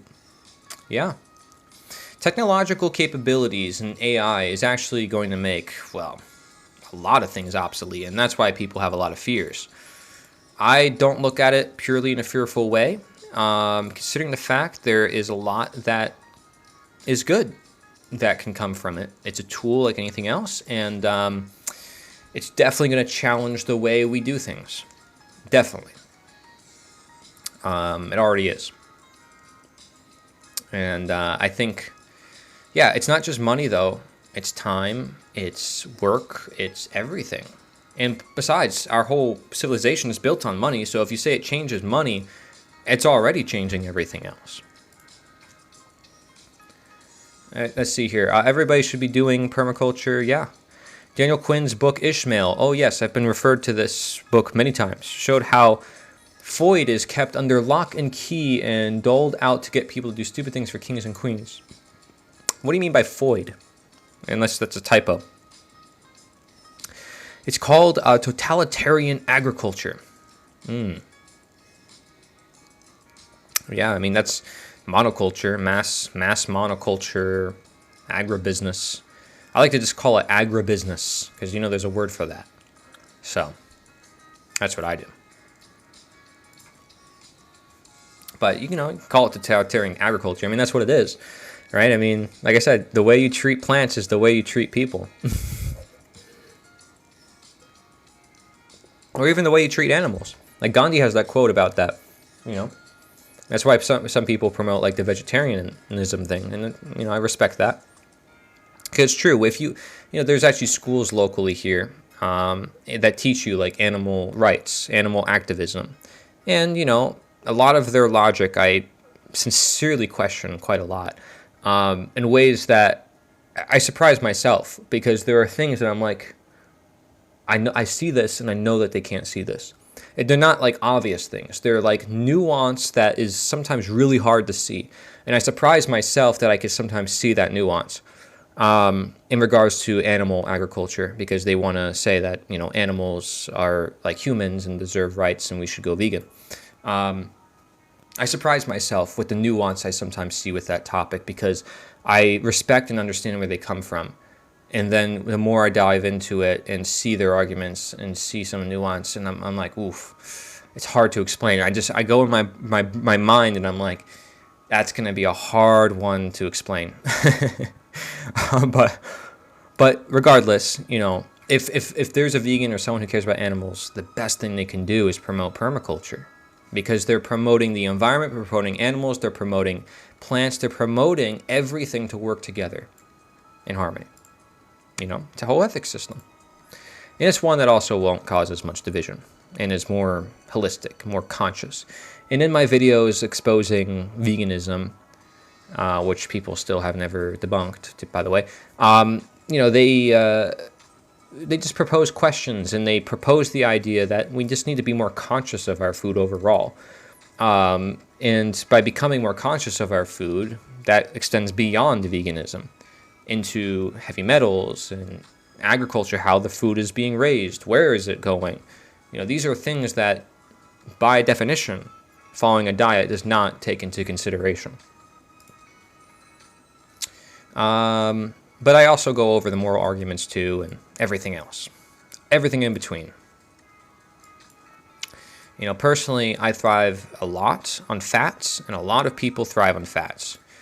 I probably would not have the energy to do what I'm doing if it weren't for the fats. My skin, everything about me would not be what it is without fats. Just being honest. Just saying.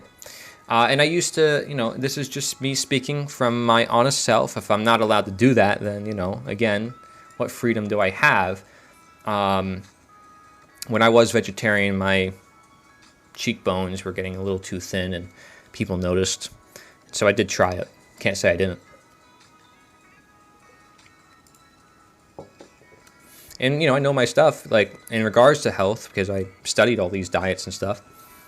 So, like, I know how you can get all your B vitamins, and, there's certain supplements and stuff you can take. It doesn't mean that's natural either. There's a lot of problems with that, but yeah, they're poisoning all of us. Yeah, well, we're poisoning ourselves. It's not like there's this grand conspiracy necessarily to poison us, as much as it's consumers who really want food that is appealing to their senses, and the companies have gotten very like smart or insidious, if you will, with how to create addicting food.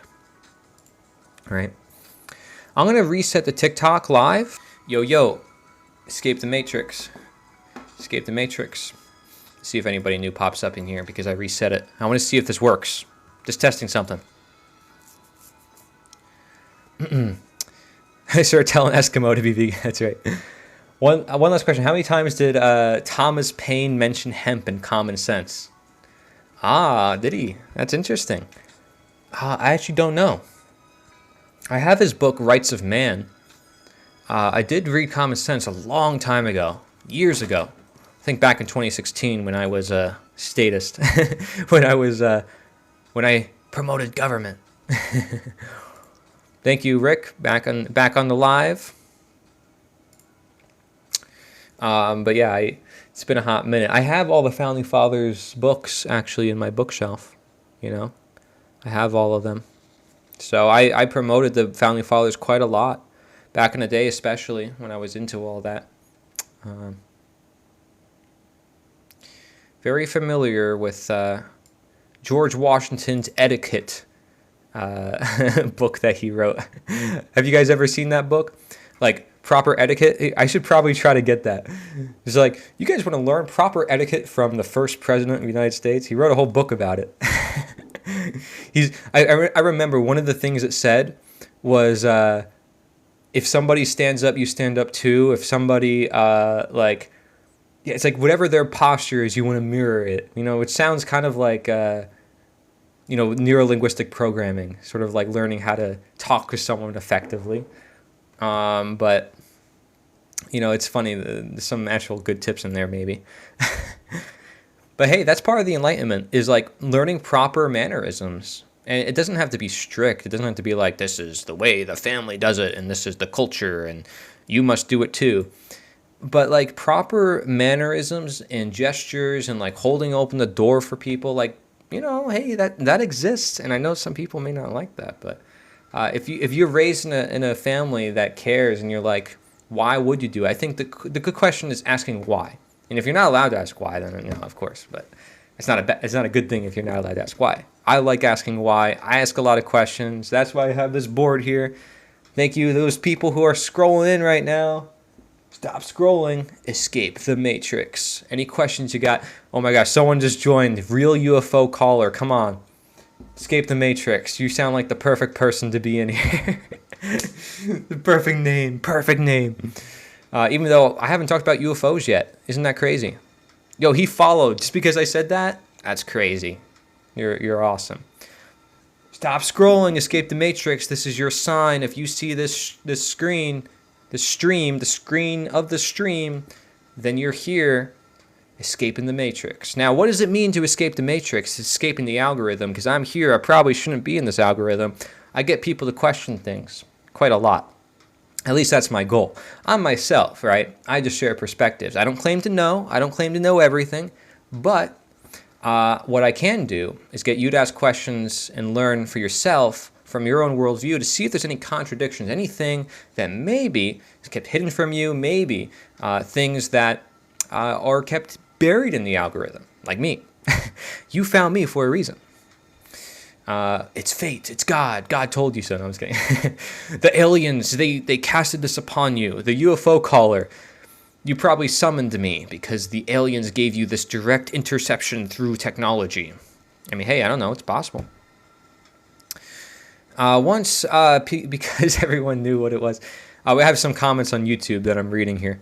We need England for nothing. We have hemp growing rank. You guys like talking about hemp. You know, how come every time I go live, I talk about growing food, someone mentions hemp? It's like it basically always happens, you know? It's like, how popular is hemp, darn it? You know? It's amazing. But, we're growing everything. At Bigfoot Food Forest, Florida, we're growing everything. We're demonstrating all the solutions that the world is not taught. That includes growing food, but there are many other things that we're not taught about. And so the question is always, well, what could we do? What could we do? Instead of just talking about the problems in the world, what if there are solutions? We are the aliens. That's funny. I mean, we are. I mean, listen, I look at the world around and sometimes I'm thinking, I'm an alien because I don't fit here. I don't belong here. Now, of course, there is the idea of alienation, right? Where you feel like you're isolated or away from other people. And there is psychology behind that, where you have a hard time fitting in, and maybe it's because of what you believe. It's some of the things you do are considered taboo, right? And I think we always question ourselves, right? Because we can alienate ourselves or we can alienate other people because we don't realize that we're doing it. And we are projecting onto them and making them be something that they're not. And so they feel like they're not really themselves. And over time, they have some sort of ego death awakening or something that happens in their life. And they realize, oh, shoot, I got to be me. What happened to me?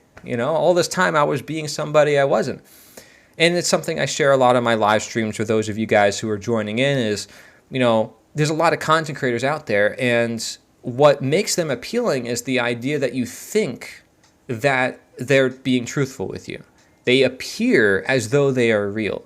Or maybe they're putting on a persona on purpose, and then, it's fun to follow them. Like there's people who dress up in certain outfits. In fact, I'm one of them. Sometimes I dress up in a Victorian outfit for fun. But we can have fun and we can have satire without taking the false fiction of our reality as reality. And sometimes we don't know the difference between what is real and what is fake. And in today's world, especially with technology, it can get really difficult to know what is real versus what is fake, right? And so I have this TikTok live stream, and thank you for all you guys who are joining in. I've been live actually for the past 2 hours and just restarted the stream here. I'm trying to spread awareness, spread perspective. Because again, I don't claim to know things, right? I'm just one person on the internet like everybody else, just like you. I believe that you actually have great insights. I want to find out, how do we change the world? How do we make the world a better place? And what is it that you're working on, right? Can we create a community of people who are open-minded enough to entertain different ideas? And I'm not attached to what I believe. Like, you can challenge me, say, hey, I'm wrong. You can say, oh, this is totally weird, whatever. You can make fun of me, my appearance, my long hair. I don't care, right? I'm all for it. This is the internet. I signed up for this, right? But the point is that true community in our world, do we have it? True love in our world, do we have it? True authenticity in our world, do we have it? These are the things that I think every one of us desires. And it doesn't necessarily take a religion or me promoting anything. Like, I'm not pushing anything on you. I'm not trying to sell you anything. And that's clear if you look at any of my works. I have a nonprofit that I created recently to grow food, but I'm pretty sure most people can't disagree with that, so we're good. But other than that, because I have to make a living somehow, other than that, I'm in this to try to find out, how do we make the world a better place? And this is what the internet is for, I believe. We got to start somewhere. It's like, if you want to make noise, this is the place to do it. This is the place to do it. And not to add to the noise that is already there, because there's plenty of noise. Like I said, there's plenty of content creators. But to actually try to transform something.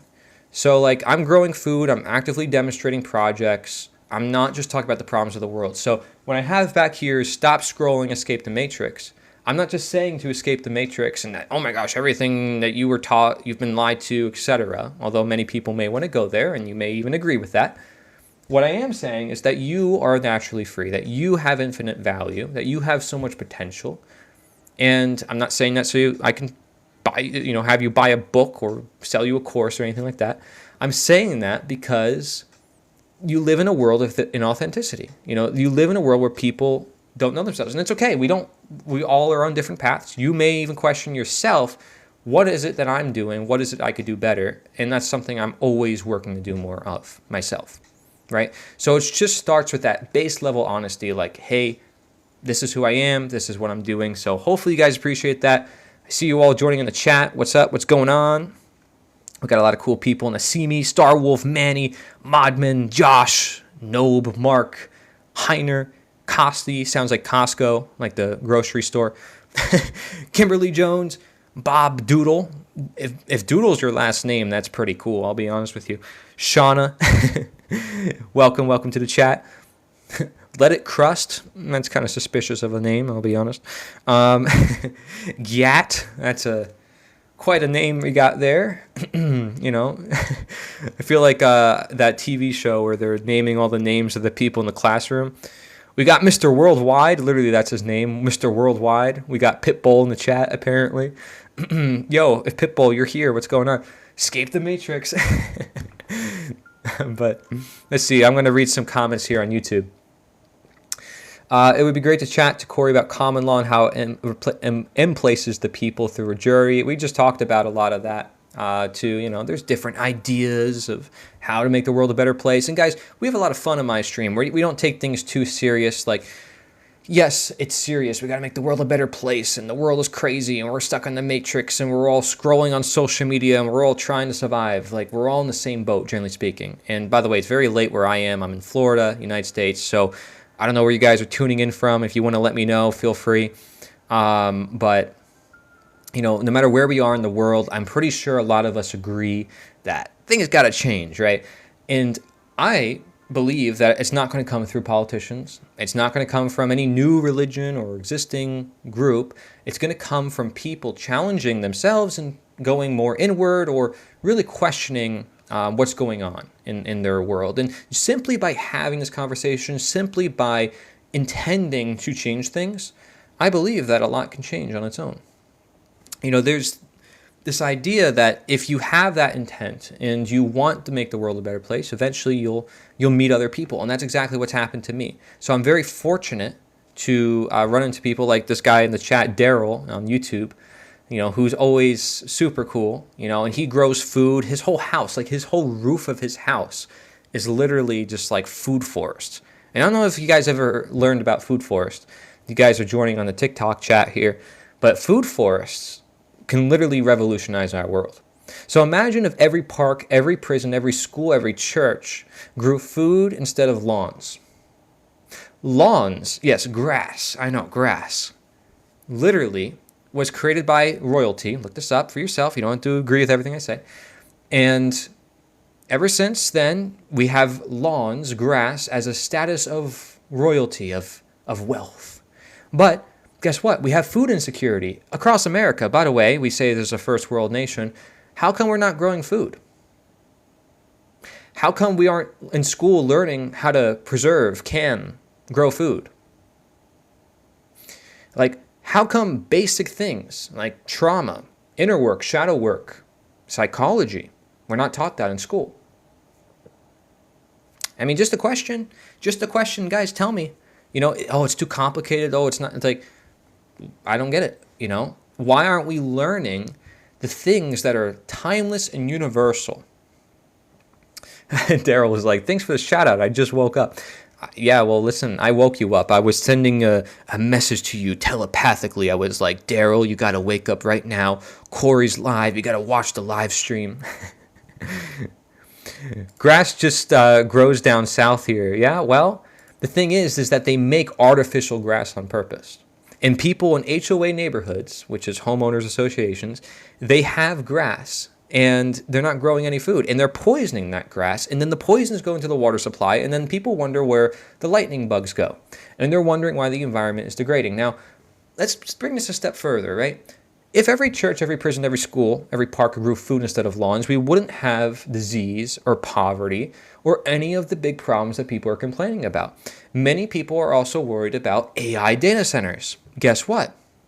If we become stewards of our land again and we start growing food instead of lawns and using our resources that everybody uses differently, you make this decision yourself for your own land, your own property, then things shift. And you're probably part of a church, and that church has land. Or maybe you even have a fence. You can make a food fence. Or maybe you live in an apartment. You can make a green closet. There's literally endless possibilities, and you're on the internet, and there's solutions at your fingertips. And people are not using it, and it's likely because you weren't inspired to do it, you were not taught to do it, you were not empowered to do it. You don't have a community of people to show you how to do it, You have AI. You can ask AI, say, hey, I want to grow this. I want to do this. I want to do that. I have this. This is my circumstance. It'll tell you everything. But people don't do it. And you got to ask yourself, well, why? Right? So why are we lazy? Why aren't we doing this? And we can go through the list of reasons why the world is problematic, and we could talk about forever. But I'm giving you right here a solid solution, which is grow food instead of lawns.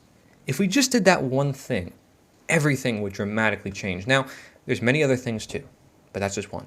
And the fact that Daryl just came in on that and, some other guys just came in on that, they probably think that's all I've been rambling about for the past 2 hours. But I guarantee this is actually the first time I mentioned growing food in the past 2 hours, which is impressive, by the way, for me, because I'm all about, trying to make the world a better place and sharing solutions. I was sharing a bunch of other solutions for the rest of the time.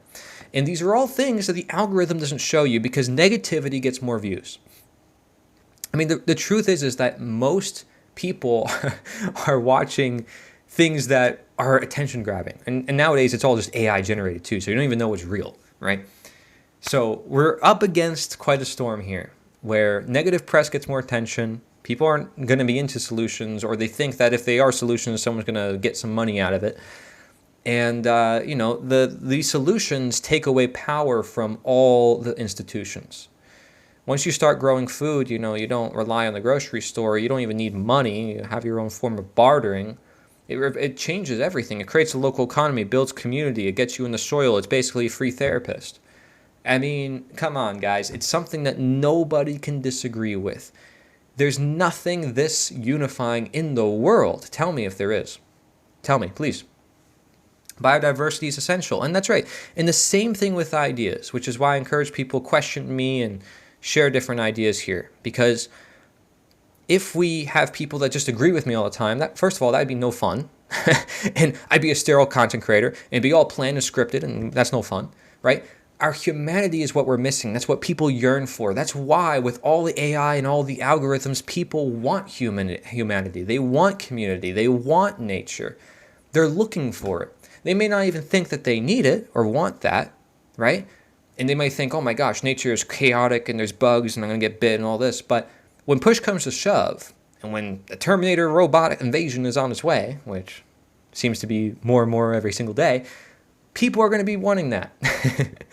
But it's not just that. When you realize that our food is poisonous, when you realize that it's exported across the world and that a food that you grow is also tastes better, when you realize that it can help you connect with your neighbor across the street, when you realize that you can make money off of it, when you realize that it can help you breathe in fresh air, when you realize that you can take care of something and it feels like a pet, but it's a plant, doesn't talk back to you, doesn't get mad at you, it's not as needy. If anything, nature is really intelligent and really smart, and most people think they can't grow things when they can. All they need is some wood chips.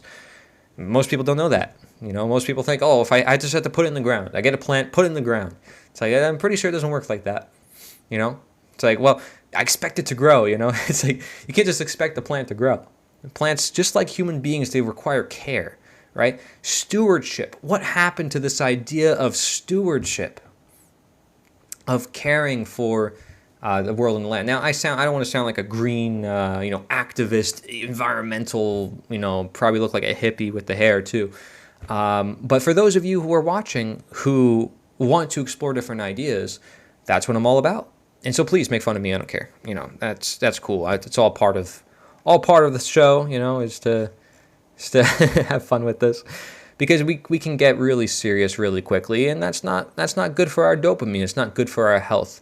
In the process of attaining a truly free or voluntary world, a world based on consent, a world where there is abundance instead of scarcity, so there's no need for war and disease, etc. We can have fun. We can change the culture. We can create arts and music. That's what we can do. I said that back in the slave times, the slaves would sing, they would dance on the plantations and yearn for a life where they were free. We don't have to be depressed. We don't have to feel down about our world. We can be inspired and motivated to want to change things in our world. And we don't need someone selling us something in order to attain that motivation and that inspiration. Because many people, they want to lock you in, right? It's not that they want you locked in to what you're doing. They want you locked into what they're doing. So that way they can trap you into their program. This is the cult formula. Every cult leader, and there's, they call it the cult of personality online. Their goal is to say exactly what you want to hear, exactly for the right audiences, which they call their target market. So that way they can capture your attention, which converts to clicks, which converts to money. And when they convert your money, that means, a livelihood for themselves, but not necessarily changing the world, not necessarily making the world a better place. And so cults are all around us. They don't just exist as small pockets, small communities, those things you watch on Netflix as a documentary.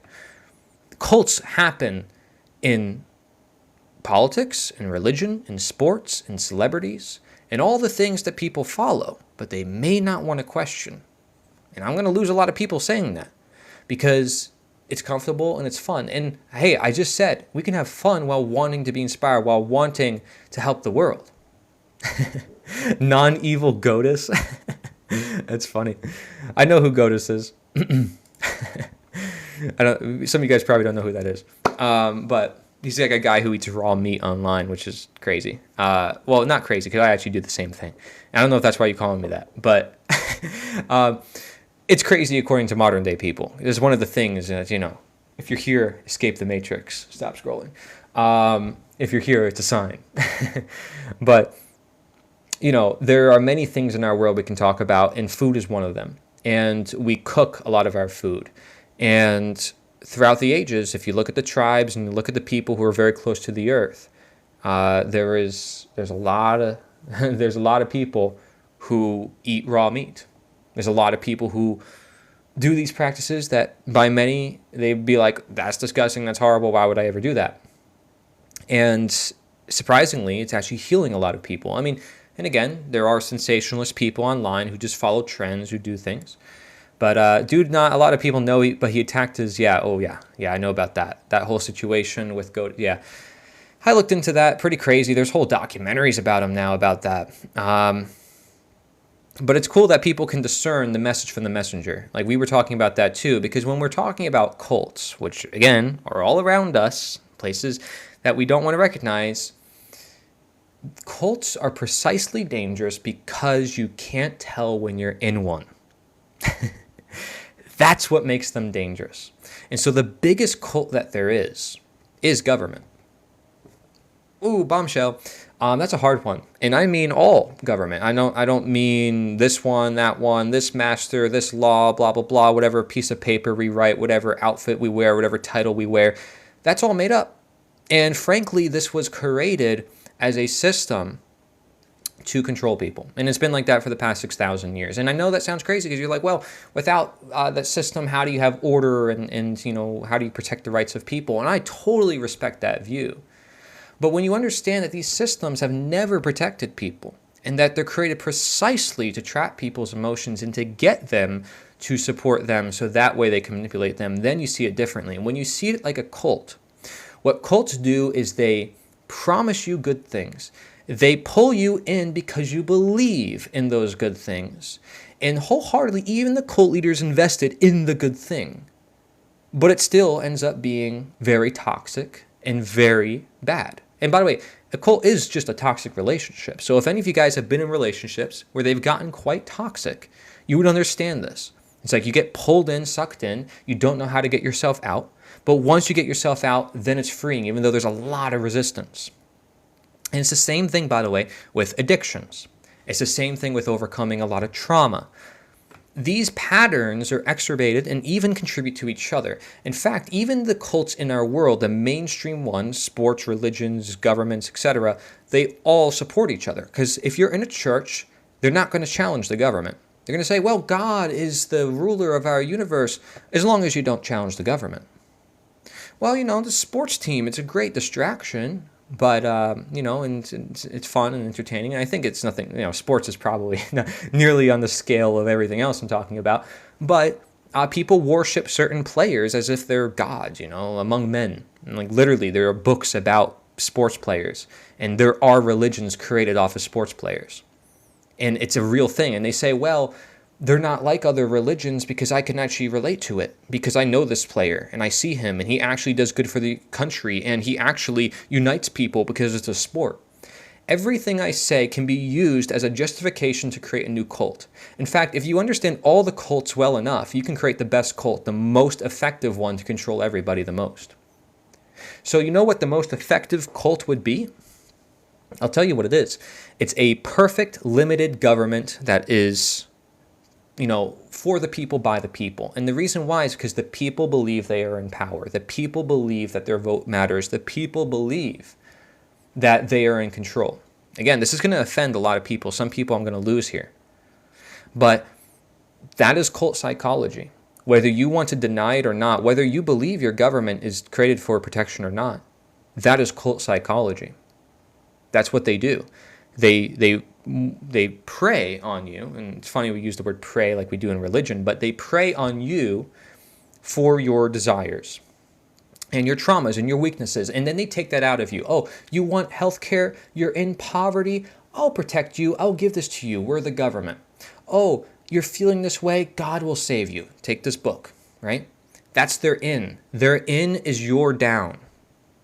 Their up is your down. Every down that you have, they use as an up, as an advantage for them to kind of pull you in. And you can't tell that you're being pulled in because they do it in such an incremental way. There's an analogy for this, which is the boiled frog. I don't know if you guys are familiar with this, but if you put a frog into boiling water, this is an experiment that's been done. There's actually a whole Wikipedia page about this, which is pretty crazy. If you put a frog into boiled water, stay with me, I swear I'm going somewhere with this, and you slowly increase the temperature, slowly increase it over time, the frog dies and cannot tell that they're suffocating in the water. So when you have a circumstance where you can't tell that you're being controlled, this is also called mental slavery, and it goes by many other terms, by the way, then you're more likely to bond with the captor, Stockholm Syndrome. You're more likely to do what they say. You're more likely to give your money. You're more likely to fall into these habits. And then since you're already invested, by the time you understand it, because you're surrounded by all these other people who believe it, you can't get yourself out of it. So I'm what our society would call an anarchist for suggesting that we are born free and that all this paperwork and all these titles are made up. And so I'm considered an outsider. I'm considered somebody who's crazy, radical, chaotic, even though I want peaceful interaction. I never call for anything, chaotic in any means. I want people to live voluntarily and by consent. I want people to live realistically, treat each other as human beings. As simple as that is, for most people it's inconceivable, and that's actually chaos simply because I'm proposing that we naturally are free, and simply because it goes against the belief system that they were programmed into in the schooling system. That schooling system taught them Stockholm Syndrome. That schooling system taught them to be the frog in the boiling water. It taught them to suppress themselves in their own conscience, to say that the law is morality. When in reality, if I ask you the question, if a law went against your own morality, would you obey the law? Would you obey your own conscience? I think I have to leave you with some silence on that. Because how many people have asked you that question? I guarantee you, in this chat, and probably worldwide, across all live streams on TikTok right now, not a single person has ever asked that question. I mean, think about that. It's such a simple question. And if you asked that question and you applied it to World War II, and you said you were a soldier who had to bring people to the camps or whatever, right? Would you do it because the law says so? Or would you be the one or the few that has the courage enough to say no? And so we blame certain figures in history. But are they the problem? Or is it us? The ones who give them power, the ones that believe in them. They're one person. They're few people. And we talk about them as if they're celebrities. Like literally. We worship them. I mean, people worship presidents. They worship these people that are put on the main stage. To me, that's a huge problem. Because what they're doing is not human. They're not treating each other as human beings. They're treating each other based on identities and programs that they created themselves in their own mind and is reinforced by their peers through the schooling system and through culture and through religions, which all propagate this idea that man has the right to rule over their fellow man and that man has the right to take another person's labor, even though it's their own property. So basic. Everyone here can probably agree that it's wrong to harm someone, it's wrong to steal from someone. But it's perfectly okay if a government does it. It's perfectly okay if a certain cult does it because it's justified under the name of ideology. It's justified under the name of the greater good. It's justified for the greater good of humankind and civilization, and without it. So we use the without as the justification to do it. That doesn't make it true. And so these are just ideas to get you thinking. I'm not here to, force you or get you to believe anything. I don't really have an agenda. My agenda is for you to see the natural reality that you were programmed out of since your birth. They have you sign a bunch of certificates. They have you join countries that you were never a part of at your birth. If you want to say God or nature, go ahead. Doesn't matter what you call it to me. It's just your natural reality. It's just who you are. And how long will it take for humanity to recognize their own humanity, to recognize the humanity of other people? And again, this is going to sound like some humanitarian, liberal, blah, blah, blah, because people have these titles, they throw these identities because they don't want to see this bigger picture of it's all just made up. These are the terms to use to control you, right? And it's crazy how you can't even use the word liberal, even though it just means freedom. You can't use the word conservative, even though it means like you just want to hold on to certain traditional values. You can't use any word nowadays without it being somewhat used against you or somehow grouping you up with somebody else. Crazy. Absolutely crazy. I mean, why can't we just live our lives peacefully, not harming anybody else? And you say, well, that's utopian and you can't live a world like that. Well, here's the thing. We have to encourage and empower, inspire people. You think coercion is going to fix that? Government is based on coercion. It's not based on teaching people, how to become better people and empowering them, right? So we got some interesting comments here. I appreciate you guys joining here in the chat. Like I said, I don't want to be too serious either. I like to have fun with these ideas. And really, if you have fun with these ideas, you won't be attached and you probably won't attack me. The people who are going to go in the chat right now, who might attack me and say, you're wrong, you're crazy, those people are attached. They have their mind figured out already. They're stuck in what I call the matrix, right? And so I don't want you to believe me. I don't want you to agree with me. I don't want you to, follow me. If you follow, great, awesome, But I'm not looking for that. I'm looking for people who want to make a better world. And it's not that we even have to make a better world. See, it's the language you have to observe here. Because by observing the language, you understand people's psychology here. People are not necessarily naturally bad or naturally good or this or that. It's really comfortable and easy to put ourselves in these categories, and quite convenient for people in charge to then use those categories to push for certain agendas through divide and conquer, or Hegelian dialectic, which is thesis, synthesis, antithesis, and then synthesis. And if you know about that, but I don't want to be all, sound fancy. I'm not trying to sound smart either, The point is that can we live in a world where we do respect each other peacefully, consensually, voluntarily, and where harm or, extreme acts are limited or at least not as manifest? And that, I believe, takes place when we escape this biggest cult that we call government. In the cults, if we understand simply cult psychology, which we aren't taught about, if we grow food, which we aren't taught about, if we understand these things that are universal and timeless, then we will really evolve humankind to the next destiny. You guys might be familiar with Maslow's hierarchy of needs, right? How many guys are you guys familiar with that, right? You have at the base of the pyramid, basic physiology, right? You have your base needs, your desires, food, water, all the things that you think people should have in the 21st century, right? With knowledge at our fingertips, with all this technology. Like, it's amazing the fact that right now I'm talking to you guys through this screen. Like, to even conceive of that is amazing. Now, some people, by the way, will not even conceive of that, so they take this as reality. That's psychosis, not knowing what is real versus what is not. And we're moving into that world very steadily, which is why I want you to be conscious of the fact that you are, in fact, on the screen, and that I could be AI, although I'm not. Although AI will probably tell you that they're not, so that way they can get you to watch. See, that's how it works. That's what cults do.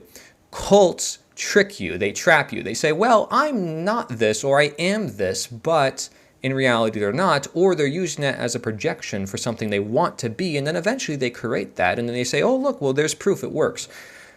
Cults operate so effectively that you cannot tell that you're in one, and I'm going to be repeating that over and over again here, because we have over 80 people now on TikTok, and I'm not looking for a following. I'm not looking to gain your money or anything like that.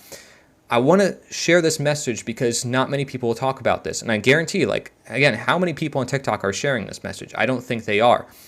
The idea that you own yourself, or that you should never suppress your conscience. You should always do what is right. You should never follow the orders of somebody just because they have a certain title, a certain outfit, just because it's written on a fancy piece of paper. This is called superstition, and this is also called euphemism. We change the definitions of words to fit our agenda. Cults make their own words all the time, so that way you don't think it's something, or you think it's something special. So in government, we do this all the time. It's taxation, it's a tariff, it's this or that. In reality, it's taking people's own property away from them, right? And thank you guys in the chat. You guys are sharing a lot of really cool things. Again, this is a conversation. I don't claim to know it all. I just want to get people's minds expanding. And simply by having this conversation, we expand consciousness. We expand, human potential. And that is what, if anything, the purpose of AI and technology is, in my view. That is the purpose. I mean, are we going to use this to degrade humanity, to fall more into base desires? I mean, the top websites in the world are not the greatest, most moral websites, right? And people online are often spewing things to push for certain agendas, and they're playing on your desires. You got to buy this, you got to do this, you got to... So we can very easily fall down to the lower emotions, the lower chakras, the lower states of consciousness, like David Hawkins says in the scales of consciousness. Or we can choose... You can say with our will or with our power in our, in our ability, whatever you want to call it, to watch something, to read something that empowers us. But again, negative press gets more attention. Like someone just said in the chat, fear marketing. That's right, fear. You know what fear? There's a good abbreviation for it. False evidence appearing real, right? So people have a perception of reality. And that perception sometimes gets in the way of reality. And again, I'm not claiming to know what reality is. We've come to understand that over time with each other when we have these conversations. That's why I'm having it. That's how we escape the matrix. I'm not claiming I'm going to be the one to help you escape it, because you have to escape it yourself. Only you in control of your own mind. Only you have your own body. It's your own home.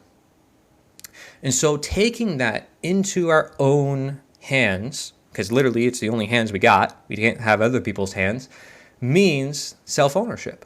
It's very basic, very fundamental. What I'm sharing here should be, relatively, as far as I'm concerned, agreeable to everybody. Grow food, take care of the earth, take care of each other, your families, etc., right? And some of you guys probably think I'm crazy because I have the long hair. Sometimes I'll probably sound like a little bit of a hippie. And that's fine. You can make fun of me all you want. But I appreciate all of you. Let's have for a moment, like just some affirmation. I appreciate you guys. I'm sharing a lot of things that are very alarming. Some people are going to click off. Some people are going to be like, this is too much. What are you talking about? Government is a cult. All these things are control systems. And some of you guys may agree. Some of you guys may not. But I love and respect all of you. And there's a reason why. It's because I understand where you come from.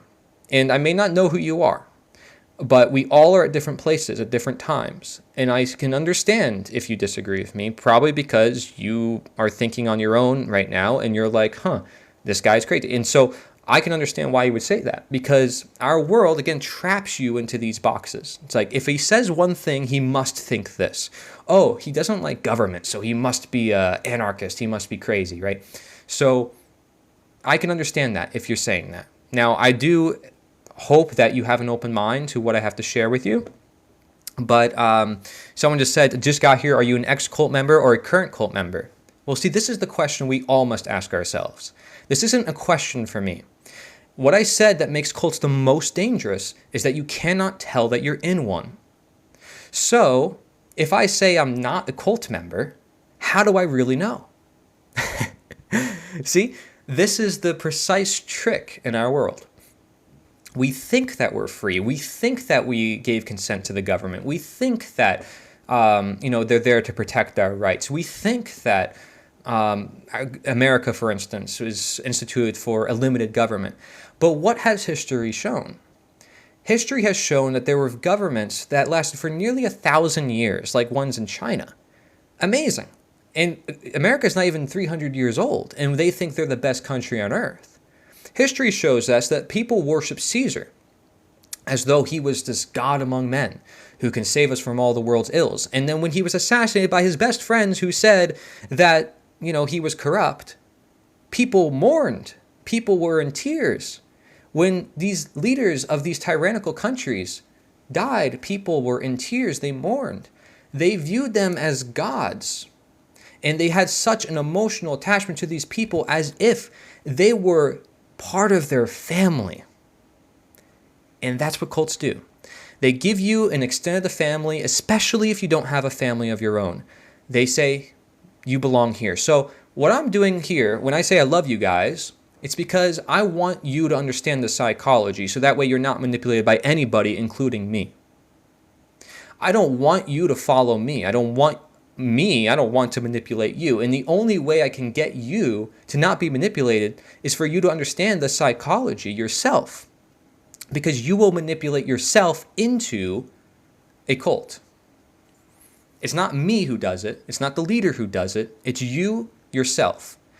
Through your vulnerabilities, through your insecurities, through your fears, that they then opportunize on. They're not these master psychologists, these master elites. These are people just like you and I who found a good opportunity to take that opportunity, it's sort of like a market, and capitalize on it, right? And again, just because I use the word capitalize doesn't mean capitalism, evil, this bad, that bad. I'm not trying to generalize here. I'm not trying to, boogeyman and say all the buzzwords. This is what it is. So can you name your source for people crying over Caesar dying? Historically, he wasn't actually liked. Well, there's many historical documentaries. In fact, I actually show them in a documentary I produced called Cult World, which is free on YouTube, where I go over the cults of the world. But, I think having a conversation like this is more human. We get to talk about it. And if you guys disagree, we can, talk more about it. So I'm not just showing it. But, yeah, there are documentaries. And in that documentary, there's a part that shows, people were mourning.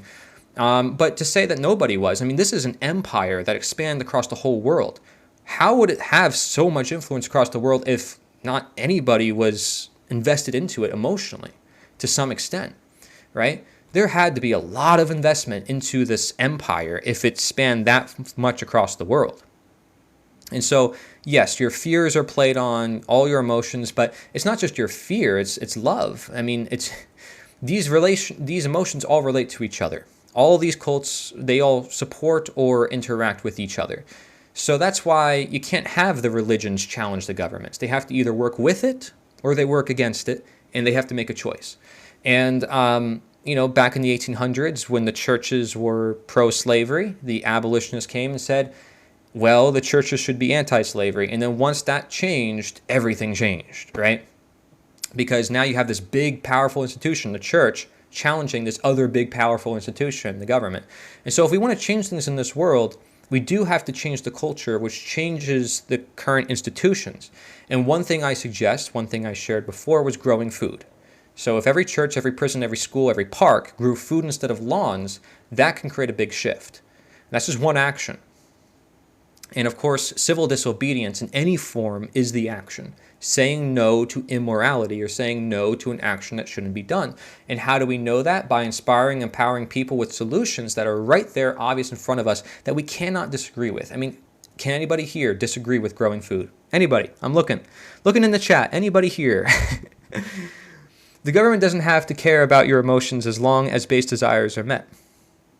Yeah, so it's about really just, and it's crazy, it's very insidious, and now that I've toned down the language, less people are watching. People want extreme things. The internet is looking for controversy. They're looking for the next best thing that rises to the surface, right? So those of you who stick around, or those of you who are the true truth seekers, those of you who really want to understand more about our world.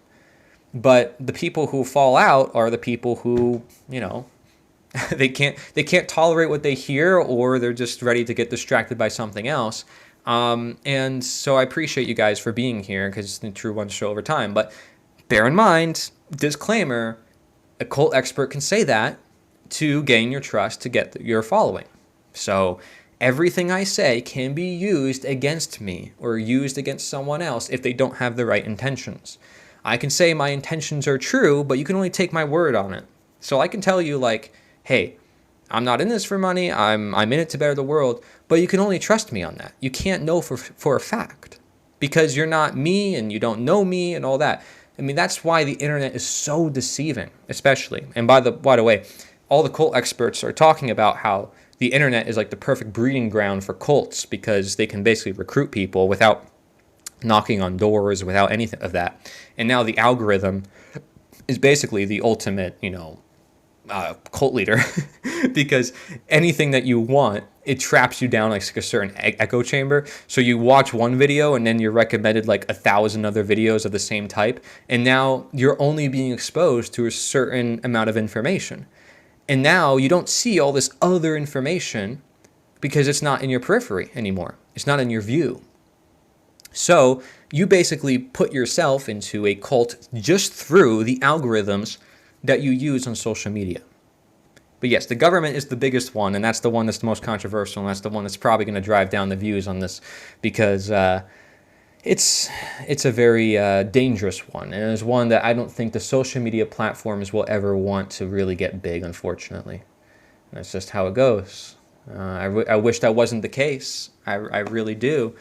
But that's the world we live in, and that's evident, especially with recent events in history, as many people have challenged things and they've become sort of kicked off, if you will. And I don't want to be, controversial. I don't want to say things that gets me in trouble on these platforms, but I also want to be myself. And I think I can respect the platform. Thank you, TikTok, for allowing me to speak this and to share. Because everybody is in a cult one way or another, or they have toxic family relationships, or they have a trouble perceiving the world around them or themselves, and these are all related. And so me actually sharing this is actually like all in one. You get health advice, you get psychology advice, you get how to fix the world advice just by having the conversation. Because again, in school they don't teach you basic psychology, like cult psychology. And I'm not claiming to be an expert on this, although I made a documentary on it. It's just that I'm sure the experts themselves would say, as they do, that people should be taught this and that this should be more mainstream. So I'm just bringing it to more people. I'm making it to light. But it's not just a cult, it's a gang. It's a mafia. It goes by many terms, right? I said toxic relationship. I said addiction, right? I said trauma. These are all forms of traps in your life that are often very difficult to get out of, that usually you got into because of good intentions. And so that means mostly good people who want good things end up with something that they don't want. And you have to ask yourself, why is that? And that usually relies on two things in particular: a lack of knowledge and a lack of consent. Explicit consent and knowledge, that is, really understanding the situation you're in, who you're interacting with, what you're watching, etc. And see, nowadays, especially if you're into psychology, every symbol that you see can affect your subconscious. It can affect how you feel about yourself and what you're going to buy. If, like, McDonald's didn't spend billions of dollars in advertising, maybe people wouldn't be going to McDonald's. And people say that the advertising doesn't affect them. Like, oh yeah, I see an ad all the time for this or that. It doesn't affect me. But then how come these companies spend like billions of dollars on advertising if it wasn't effective? They just throw money around for no reason? No, it's because when they see that symbol over and over again, and when they see the sun as the logo for a gas company, like you see many arcways for credit card companies as well. It's like the sun, a glow behind it. When you see the sun behind Jesus, and you see a sun behind the president when they're speaking, and certain camera angles, these are all tricks that are known psychological tricks to get people to buy or do or say certain things. It's all documented. You can look it up yourself. And again, you don't have to agree with me, but this is mainstream. And people have been talking about this for decades on end. But the biggest problem is that even the cult experts themselves will not question the cults that they are in, which includes these institutions of academia, of government, etc. So I am the cult exposer of cult exposers. I'm the ultimate cult exposer, which means I can be the ultimate cult leader if I'm not careful. And that's the crazy thing to say, but that's because if you understand all of them well enough, then you can create one that's more powerful than all of them. And that's why if you actually look at some of the cult leaders throughout history, some of them in their youth were obsessed with manipulators, or they were in toxic relationships, and they were reading all these books, and they were into really weird stuff, So just putting it out there for people out there. And who knows who's watching? Someone who might not have the best intentions, but I can't, I'm not in control of that. And everybody's got their own path here.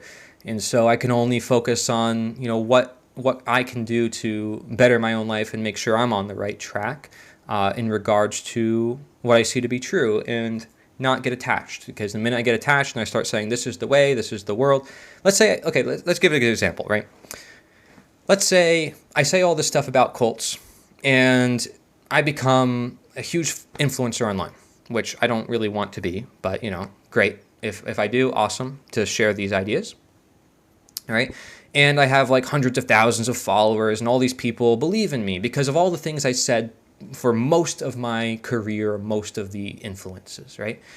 So let's say, later on in that career, I'm offered an amazing brand deal. Company comes up to me with like $1 billion. They're like, well, we want you to push this, right? Or maybe I flip the switch and I say, well, you know what? I'm going to become Christian or this or that. And, whatever it is, I don't care what it is. And you could be whatever, following me, I don't care, right? But let's say, I fall down a certain rabbit hole and I believe now this is the truth. I want to promote this to the world. This has become like my faith in the world, right? This is the one thing I want to share for all of humankind. Now, I can do that, and there's nothing wrong with doing that as long as I'm doing so in a way that isn't toxic, where it's like, this is the truth and every other truth is not real, and if you think this, it's bad, and this is what's going to happen to you, right? So I could do it in a non-toxic way, or I could flip the switch, and because I flipped the switch, and because I have all those years of people trusting me, they're more likely to trust something that I did because of all those years of programming, essentially. That was programming. Even if it was teaching you to leave other cults, because I taught you how to leave other cults, it can justify the fact that you join mine. And that's what every cult does too. They always compare to other people, to other things. So in America, we're the best country on earth because China bad, Israel bad, that's bad. Therefore, America is the best and should not be challenged, right? This goes on in our psychology.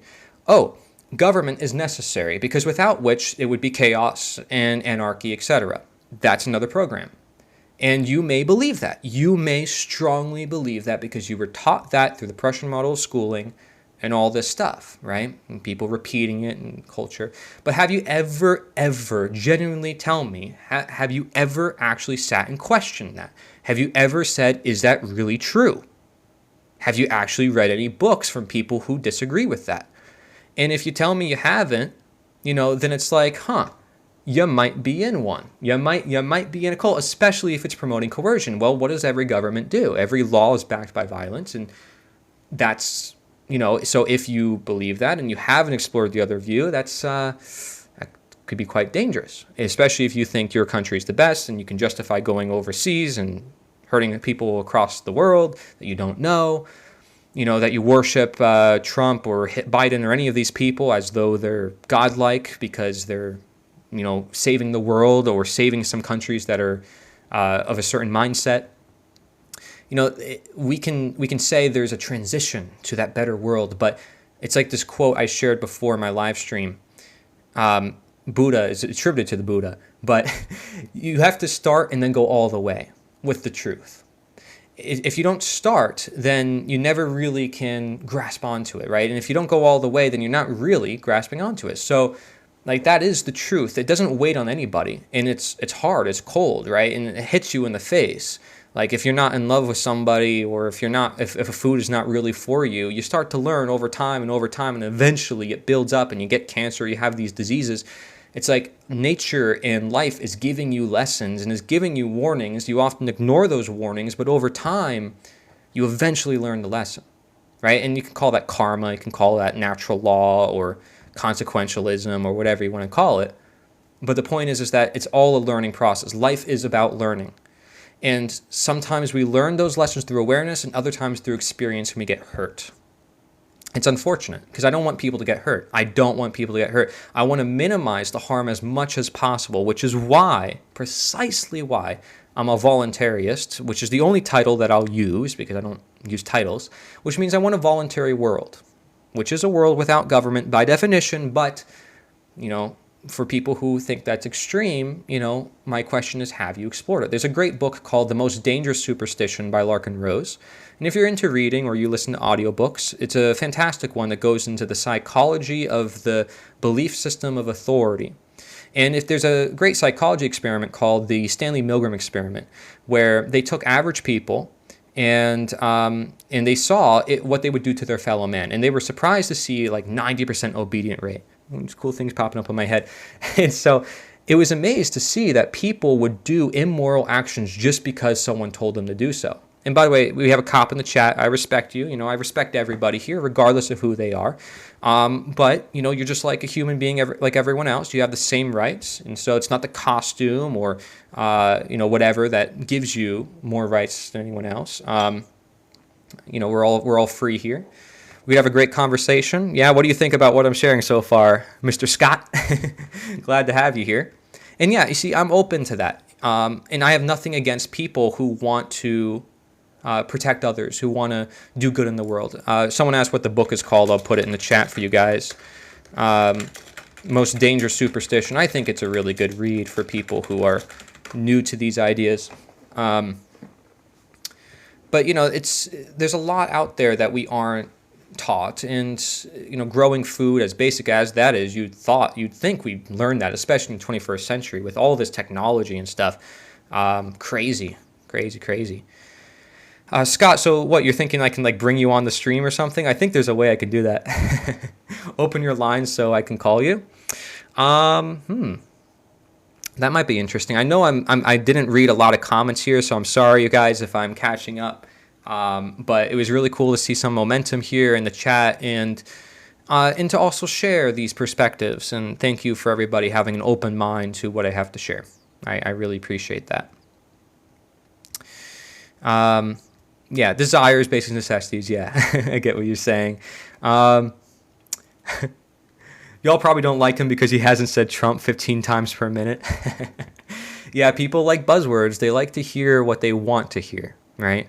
That's a lot of people, and I don't want to generalize either. I mean, there's many people who come from various worldviews and stuff, but yeah, okay. Let's see if I can open my line here. And for the record, it is very late where I am. I did not expect the stream to go this late, but Scott, I'll finish the stream with you. How do I do this? Anybody use TikTok before? You guys know how to do this? Could I invite you? Scott, here we go. I invited you. I have no clue how this works. I might have to put on my headset for this, I'll be honest.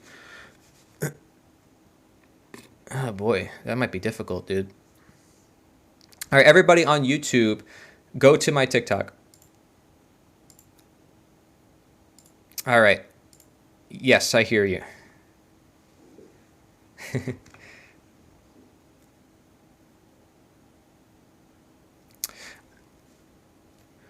Sorry, I'm just checking to make sure everything is working good. I've never done this before. This is my first first stream here. I'm in Florida, so nice to meet you. I appreciate you for coming on here.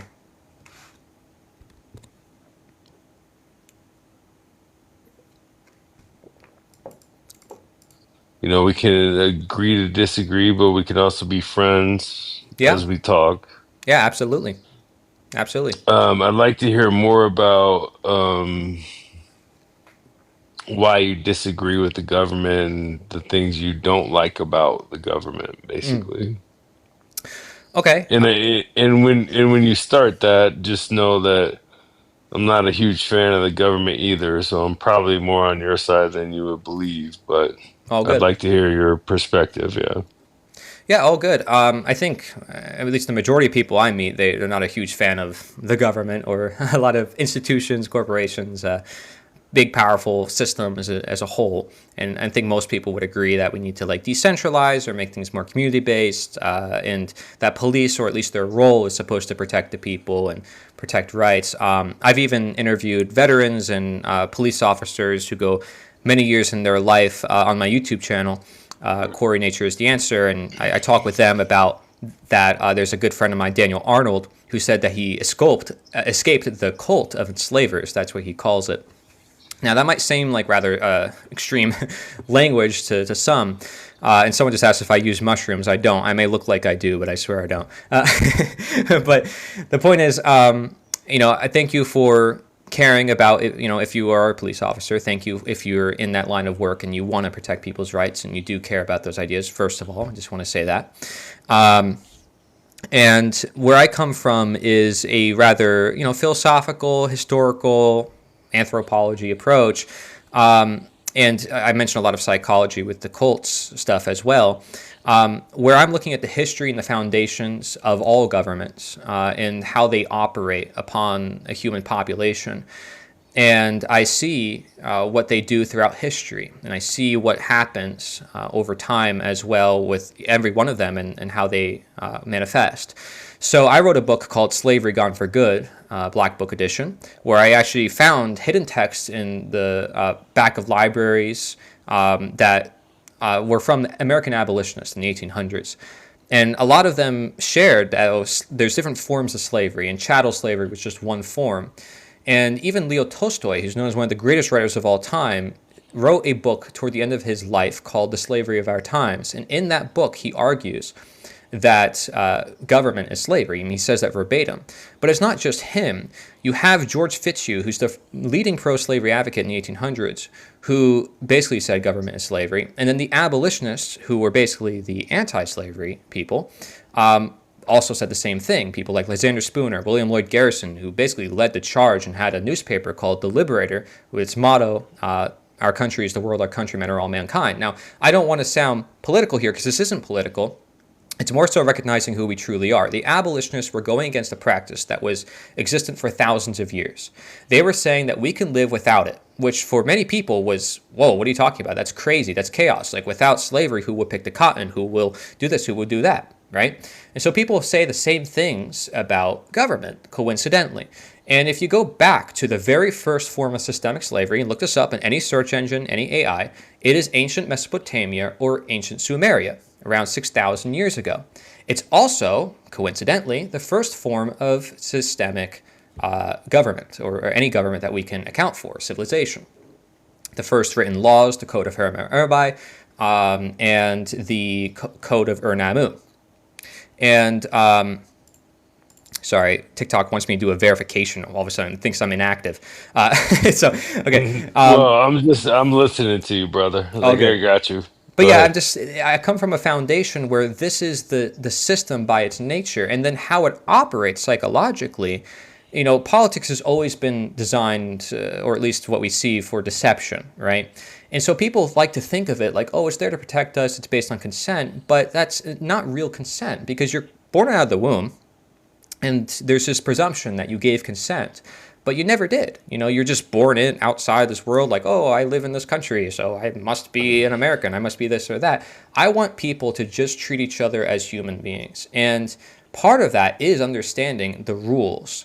In order to get to a world without rulers, we understand the rules. And what are those rules? Well, it's this psychology. It's understanding self-ownership, non-aggression, that we shouldn't harm anybody. And because of that, we shouldn't create exceptions to that rule if we believe it. So most people would agree that violence is wrong. Most people would agree that you should defend someone who's being attacked. If that's the case, then why is it that government could call something taxation and now it's not theft anymore? And then again, the justification is usually an ends justifies the means. It's for the greater good. These are excuses that all these tyrannies have used and slave masters have used as well. So I love your argument. Mm-hmm. Everything you just said is well researched. You're obviously very well read, and I appreciate the fact that you've taken the time to study and learn what you're talking about. So you're not coming from a place of lack of knowledge, right? We all do, but yeah. Yeah. So that's another reason, though. I mean, that's another reason why I have this position, because I don't claim to know. Like, I don't claim to know how the whole world should work. No, neither. That's so I have humility. I don't want anyone to rule over me, and I don't want to rule over anybody because I don't know how the whole world should work, and I don't think I should be a god over my fellow man. As a police officer, I will promise you, I have the most humility, and I also don't want to use authority on anybody. Right? That's awesome. It's not what I'm trying to do over here. Right? Okay. But I can throw kind of a linchpin into your argument just for fun, just to, just to talk about it, right? Okay. So I've been a cop for 17 years. Wow. I've been a narcotics cop. I've been everything. Okay. Right? I've never taken anyone to jail that, in my opinion, didn't deserve to go to jail. Right? Everybody that has like small infractions on the law lets you slide. Like I'll be like, you go home tonight. Like, I'm not worried about you, right? Mm-hmm. But the man that beats his wife, the Sinaloan cartel that's moving 100 pounds of methamphetamine from Texas to Utah, like, you guys got to go to jail. I'm sorry. Like, there's got to be civil law in this society where there is a line. Well, morality, at some point. Right? Yeah, it's a moral line, right? Like, and if it was your mother or your aunt or anybody on your life here, that if their mom or their, some woman got beat up, then the police have to come there for that. Like, we have to be there for that to protect them. you know.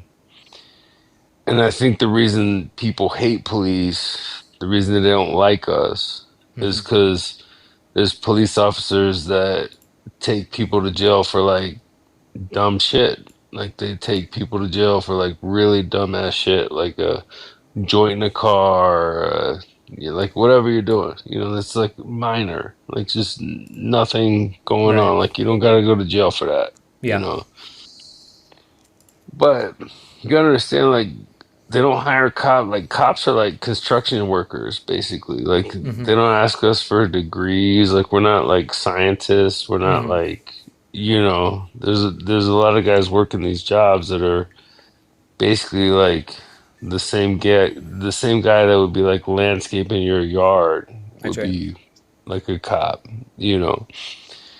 And some of them haven't read enough books. They haven't, you know, gone into the philosophy. And I have. I mean, I have a bachelor degree from San Diego State, from, you know, and then for the last 17 years, I've read a ton. Like, I mean, we're talking about Russian philosophers earlier, right? Yeah, some. I mean, they're worldwide. Most of the people I reference are here in America. Actually, only 200 years ago. But they're They all usually kept out of great. the history books. But they're all great references, Yeah. you know, like Tolstoy. Like, Oh I mean, yes, there's some yes, things in there that is insane, like great. yes. And they'll whip you down on history to where like this isn't the first time we've been around this merry-go-round. You know, like this has That's right. been going around forever. So my only my only ask in your live here, and I hope I'm not impeding or anything, but That's okay. um, I think good cops are out there to help people, but I think there is also a bunch of bad cops out there too, you Yeah, know. yeah. So And I in don't judge 17 years people. of this profession, I've seen good ones, I've seen bad ones, you know. Well, I think we should get specific, right? There are good and bad actions. Would you ever say a person by themselves are good or bad people? I would say there's good and bad actions, right? Or good and bad ideas, maybe. But I mean, actions are very specific. They're very, you can see the consequences to what Yeah, happens. I was gonna break it down one further. Like Yeah. you said, good or bad actions, but there's also good or bad thoughts. Like you could have a bad thought that you don't act on, but it's still bad, you know, which you can go down that rabbit hole forever, you Right, know. right. Yeah, so I mean, I like to. So again, there are many people. See, this is the part of the idea of the illusion I'm talking about. It's a superstition that is also detailed as statism. This idea of the government as being like some sort of entity. It's like draw the government. It's like, well, what is it? Like, if you really ask, there's actually a great animation on YouTube where an alien comes down to Earth and he's asking, what is government? And he's trying to like generally try to understand like what this system is. And the person has a Right. hard time describing it because it's like, well, it's a bunch of people, it's a bunch of buildings, but like, what is it? And it sounds like a god to some sense that many people worship, but at the end of the day, it's just people. So that's what's interesting about this, right? And I think what concerns a lot of people is the idea that cops can act as though they have more rights than others. But what I'm concerned about is the fact that people believe that certain people have more rights than others, like as a sort of legitimate fact that people are basically have the right to rule. And I often ask, where does that right come from, right? So it's more so the illusions that we have that concern me. I agree. We defend ourselves, and there's private police, and there's private security, and people will always, want that type of service. But how should it be done is the question, right? And if we are doing it where we're centralizing that system, and it's one system, and it's created by a bunch of politicians, where you have to do everything they say, and you have to uphold the law, which may include immoral actions, although it may include some moral actions, then by definition, you're not entirely moral. Like as a cop, a cop by definition is immoral if you're upholding True. everything immoral. But that's why I want to get specific and say Well, it's the actions, right? So are you doing an immoral action or a moral action? But that's where it gets tricky, because if you are in a position that enables you to do an immoral action and to get away with it, then we're talking about wrong action that grows, which is the same exact justification that cops will use against those who they go against. And again, this is cult psychology. You need me to protect you against yourself or against other people, when there's other ways you can do it, or you can do it yourself.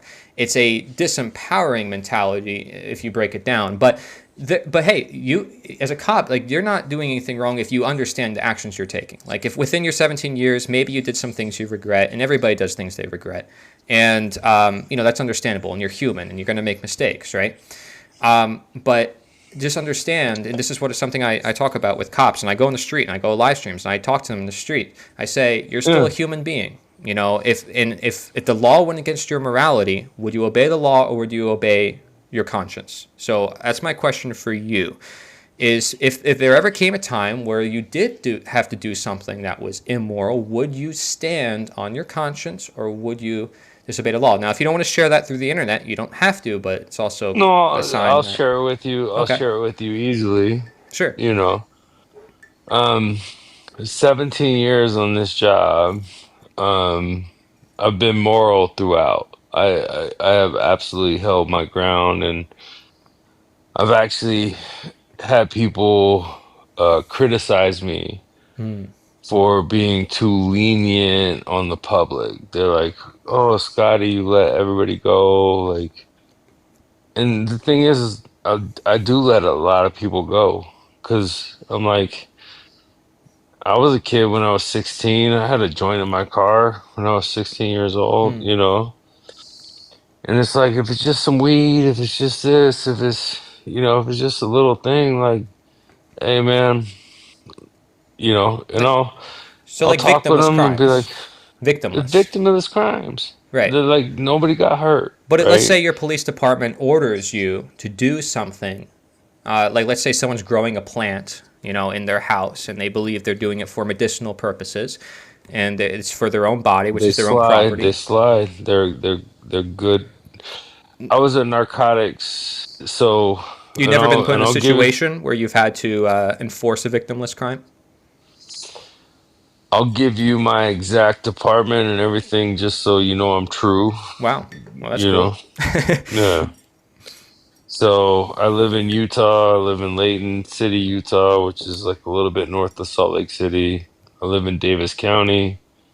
Um, I was a Davis County narcotics strike force officer for Hmm. 8 years. Of my 17, I was a narcotics cop, Hmm. right? My thing with drugs is like, my whole family smokes weed. Everybody I know smokes Yeah. weed. My mother, my father, they smoke weed in Colorado.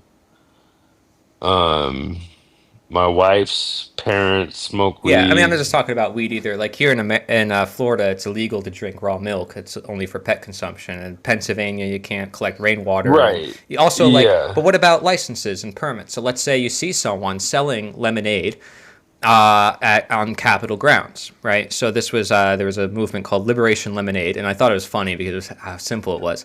And all they did was sell Yeah. lemonade, and they got the cops called to them, and some of the cops were just saying, "I'm just doing my job." So now put yourself into their shoes. What would you do? Would you go against your other colleagues in the police force and say 100%. I would you let would? them slide every time. Every time. But wouldn't that get you And fired, or would you have any issues within your? I've gotten into problems with that. I've gotten into problems with letting people go for a lot of Hmm. things. My line is like, I have a certain line, Hmm. and it's, if somebody hurts another person, like, Hmm. if a man hits a woman, yeah, I'm gonna take you to jail. Like, I'm sorry, like, uh, Right. it's not my job That's to not like victimless. lord over people, but if you hit a woman, like, you're going to jail. I'm sorry, like, every time, Right. And right? unfortunately, I know the jail conversation is totally separate, but it doesn't always make people better. I'm not putting that on you. It's more, there's a Yeah, lot of systems that play. It's also medication and a bunch of other things that happen.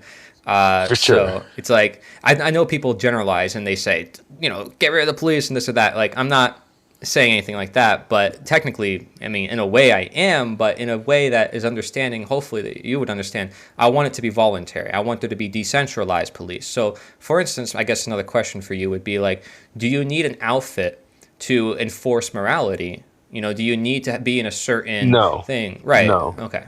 no. So, like, everyday people can defend someone who's being harmed? I believe that 100%. Awesome. Like, you seem like you could, like, if you saw a woman getting hurt on the side of the street, I feel like you could walk over there and protect her and be like, "Yep, I'll Mm-hmm. make sure you're okay now," and however that goes. Mm-hmm. Yeah. But I'm with you. Like, I don't like government. Well, then you want a I'm voluntary system, man. I mean, you answered the two questions right there. You don't need a badge and a Yeah, uniform to enforce morality. And if the law goes against your conscience, you follow your conscience. So, therefore, you want people who, can defend people's rights. And maybe, there's many different agencies and groups that can do that. Or people just generally learn about self responsibility and the importance of right, self defense. And, right. you know, And I'm not trying to like dominate your life here. Like, I want you to be mhm, able to talk to these other people because you got a good message, man. Like, what you're saying, I believe is correct. mhm, Like, I was intrigued, like when I scrolled onto your situation here. yeah. I listened to you for 15 minutes before I was like, "Yo, call me," Mm, But I will just say, like, I think you're smart. I think what you're saying is correct. Like, I'm not a fan of the government. I wish the government would get out of people's lives. I mhm, wish, like, I'm for all that. mm, I do believe there's a place, like there's a spot though where mhm.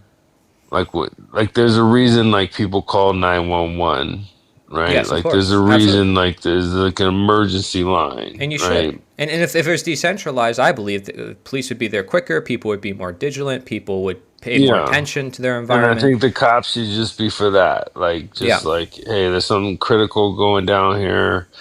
We need your help, you Hmm. know. I did CPR on a dog 2 days ago. Like I literally Right. pulled a dog out of a camper and was like trying to like I don't know how you do CPR on a dog, but like you try, right? Yes. I was squeezing them from the sides but it's like they call us for all kinds of crazy stuff, Right, right. you know. Well, see, And there's some things that in the language that you speak that I can see there's different things, right? So, like to touch on, but and I don't remember all of it. Like my brain could only kind of touch on certain things. Maybe if we go back to it, but um, that idea that we can protect other people and stuff is absolutely essential in any society. And to say that we need some ruling class millions of miles away with fancy outfits and titles and rituals to protect somebody against harm is crazy, in my view. And it really no, but I'm with you on that yeah, view though. but I but agree understand with you something. on that point. There is no such thing as what we call the government. It's you. It's us. And if anything, it would be associated more with you because you're the part of the so-called police, right? But there's no such Right. thing as the police either. All it is human beings who are either taking immoral actions or moral actions. And there are people who contradict those actions or have hypocrisies, or hypocrisy, sorry, not hypocrisies, to about medicine, who, not necessarily always standing up for their principles, right? So, like I said, they allow immoral behavior, even though they know it's immoral, and they do it anyways. Or they're trapped into a cult that makes them believe that something is moral when in reality it's not. And so I'm all for trying to dispel those illusions, and I thank you for willing to do the same or even just investigate it. Like, I don't, I'm sure there's illusions I follow all the time. I'm sure there's things I don't understand. I'm sure there's things you don't understand. We all are always learning. We're all not perfect and we make mistakes in our life, but the goal is to always try to do better. And so I appreciate you being on here and being honest to say, hey, I'm willing to share this, I'm willing to share that. And, this is something I've long Yeah. done. And hopefully that spreads to other people in your group, because I don't know how they feel, What but I also know what that was what was police, your name, brother?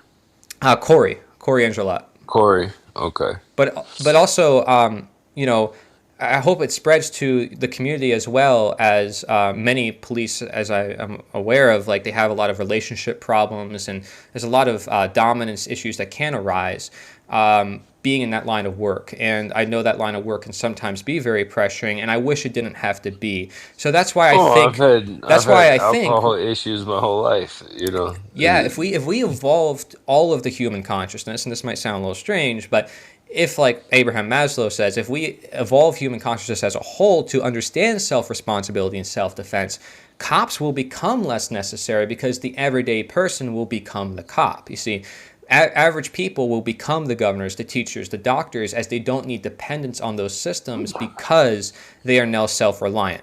So there's this idea of stewardship, which I love, and I'm working with a friend on something called the Stewardship Party, where it's like a political party that's anti-political. It's a whole thing.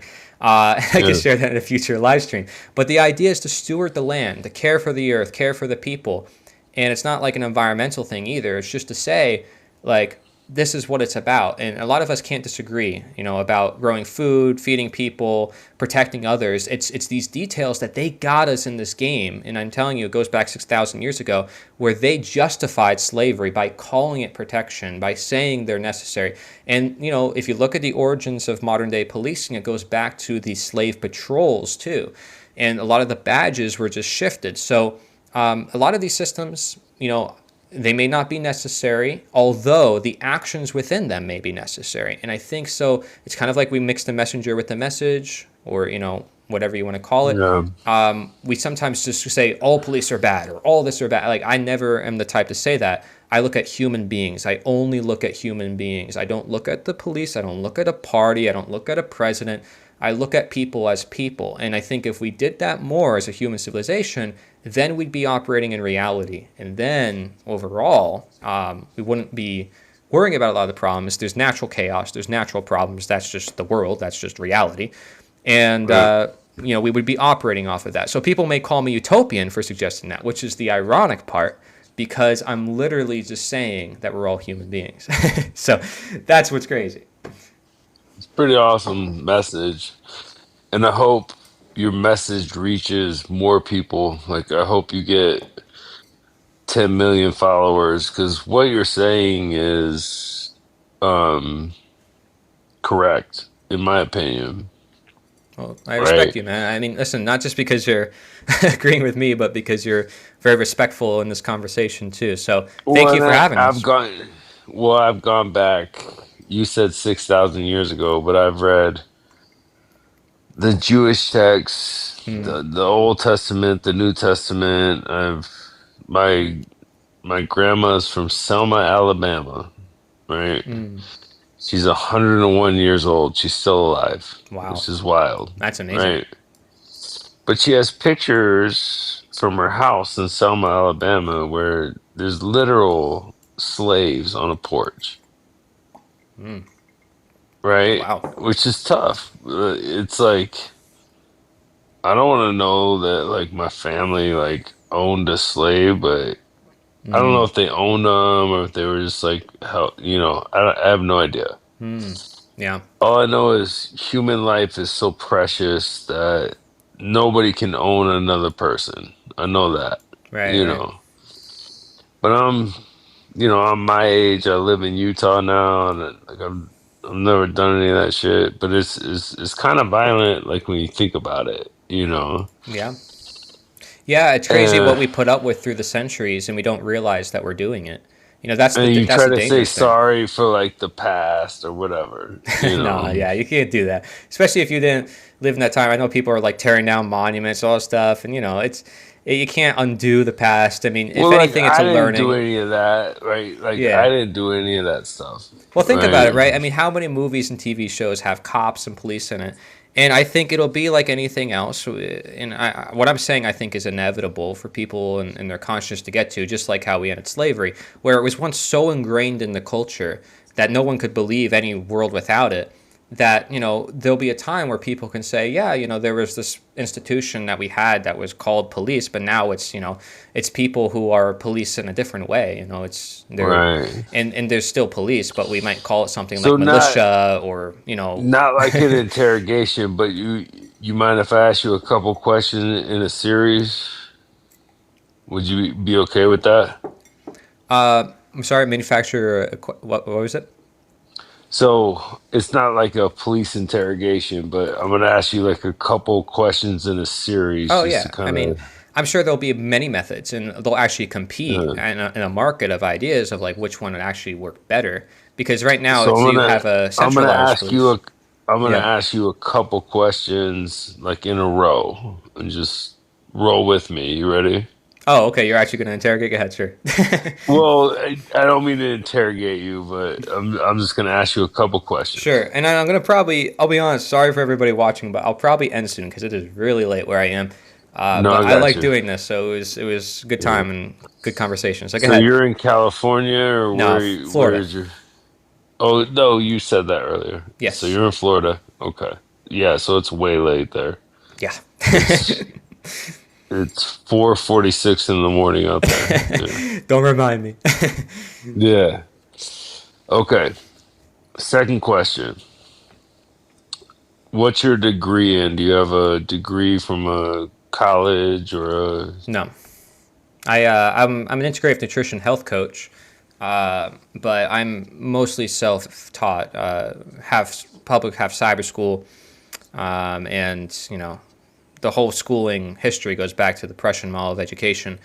I'm not a huge fan of academia. Most billionaires did not go to college. Even Mr. Beast, the biggest YouTuber in the world, made videos about it yeah. in his early time. So yeah, I'm not a huge fan of that. I had options. I wanted to become a doctor, and I was very passionate about medicine. That's what kind of got me into everything when I was 13. So I have a whole journey behind that. When I was 13, I was researching ingredients in the grocery store, which led me on to this journey of trying to question everything in the world. So that led me to philosophy, psychology, then even writing books which was interesting because I didn't like to read or write in school, but because I was reading and writing things I was passionate about and I was journaling, it eventually got me into that. So that's just shows you the power of what they call nowadays unschooling or homeschool movement. It's basically grown within like 500% within the past 5 years. There's a reason why everybody's doing it. It's because the current model of schooling isn't working. And so that's just something I wanted to share as to why I did not go that route that far. And I had a very It's all close very family, a true. very traditional It's all family. very true. Yeah. So so I had a traditional educational upbringing. I got a bachelor's degree from San Diego State, right? Mm. But I have a 21-year-old son who is now out working in the world. Mm-hmm. And he said, Dad, should I go to college? And I said, no. I said, absolutely do not. It's a money grab. They take your money and they don't teach you anything. Wow. They really don't. There's a famous line from a movie with Matt Damon and Ben Affleck. Mm. And he's like, I can learn more from this public library card than you ever got from Harvard, you know? Mm. And it's true. Like, and you're a testament to it, brother. Like, Cory, like you are a real testament to this. You've written books. I can tell. Mm. I need you to tell me what book you wrote so I can buy it on Amazon. I appreciate it, man. Well, yeah, I don't like Yeah. to promote myself too much, but I appreciate that. Yeah, I mean, I would even give it to you, and if anybody here is from Florida, you're all welcome to be a part of the permaculture food forest movement that's happening here. I feel like we're the food forest capital in the world. I don't know if you've ever heard of that, but uh, yeah, Florida is very nice. I originally actually am from Pennsylvania. Most of my life I lived in the mountains, very close to nature. So that kind of created who I What am. part of Pennsylvania? Because I'm from Buffalo, New York. Lehigh Valley, like Pocono Mountains. So you're like middle state, like yeah, No, actually, like you. northeast, like very close to New York. And so yeah, my dad worked in New York actually, as an electrician, Okay. local 3. So he was actually there during 9/11. So that's a Oh, whole damn. conversation. Yeah. Yeah. Um, but So I'm not great at technology. I'm 47 years old. I mm, get on this TikTok. I'm just down in my basement because my wife's asleep, and that's so I'm funny. just hollering at people. I love the conversations, but if you can see me, if you can stamp me or do something Hmm. and just send me a message, then I'll buy your book, brother. I will absolutely buy it, and because I want to see what you got to say. You know. Yeah. Well, I mean, I don't know how to. I could probably message you on here, maybe from my phone, but because I'm on desktop doing this, but too. But um, yeah, I do recommend this book. I've recommended it before in the chat, and people were wondering. So I'll put it in the chat for people again, because it kind of delves more into the psychology of what I'm talking about, the most dangerous superstition. And then the book that I wrote, even though I don't like to promote myself, uh, Slavery Gone for Good, Black Book Edition is my updated version of that book. Because, to be honest with you, I didn't learn how to write books in school. And when I found all this hidden information in the libraries, which I didn't have access to unless you were a student or you visited the library and then sent it in microfilm to yourself back to your house, I went through all this work to read like newspapers, from the 1800s, and you have to like zoom in really deep. I didn't cite things properly and all that, so I had to redo the book and expanded it immensely. There's even more information, like from the anthropology part, that I could expand on, but I think there's other works out there from like David Graeber, Oppenheimer, James C. Scott that have stuff like that. But I don't like Right. to even engage in the academia, although I do want to challenge them. And I do want to propose this idea that government is slavery because I think there's a great amount of evidence for it. And it would kind of throw a lot of things on its head in regards to justifications that we have. Um, Despite that, and I've made like animations on my YouTube channel. I've tried making different things about this, and I get better and better as I go. Despite that, I like to still have human conversations. I think this is going to happen when people, and the abolitionists called it moral suasion, when the Well, when the we people we come just had together. one, brother. We just had Yeah, a. You're talking to a police officer right now, and I'm sure you have a lot of people that you deal with in Florida. yeah, absolutely. One of the comments that I was kind of scrolling through these comments, Sure. and like in the beginning, there's a lot of hate, and then one of 'em- one of them was, "This just became a beautiful conversation," which it actually was, man. Yeah. And I just respect your intellect, brother. Like I respect the fact that, whatever you've read, whatever books you've read, whatever has made you write, whatever inspired you to write, Hmm. you became one of the good ones. Hmm. And I always say this to the best of my friends. Um, like if you're one of the good ones, then we're all fighting the same fight, man. Like we're all Hmm. trying to do the same thing. Like Hmm. we just want the best for humanity. Like we just want the best for the people in the world, you That's right. know. And that's what I want. Like even as a cop, like I don't lord over people with like the government Yeah. behind me or anything. I literally like just try to help them the best I can, you know. Yeah.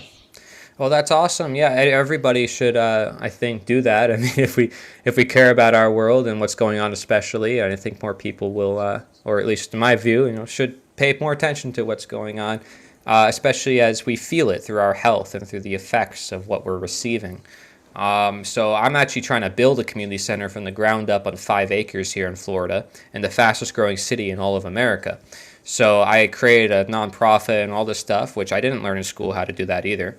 So I'm working on all fronts, both online and in person, to change things as much as I can, and getting in touch with various influencers as well to share this message. So I'm doing my best, and I appreciate you there supporting me, and just giving those words of kindness. I really appreciate that.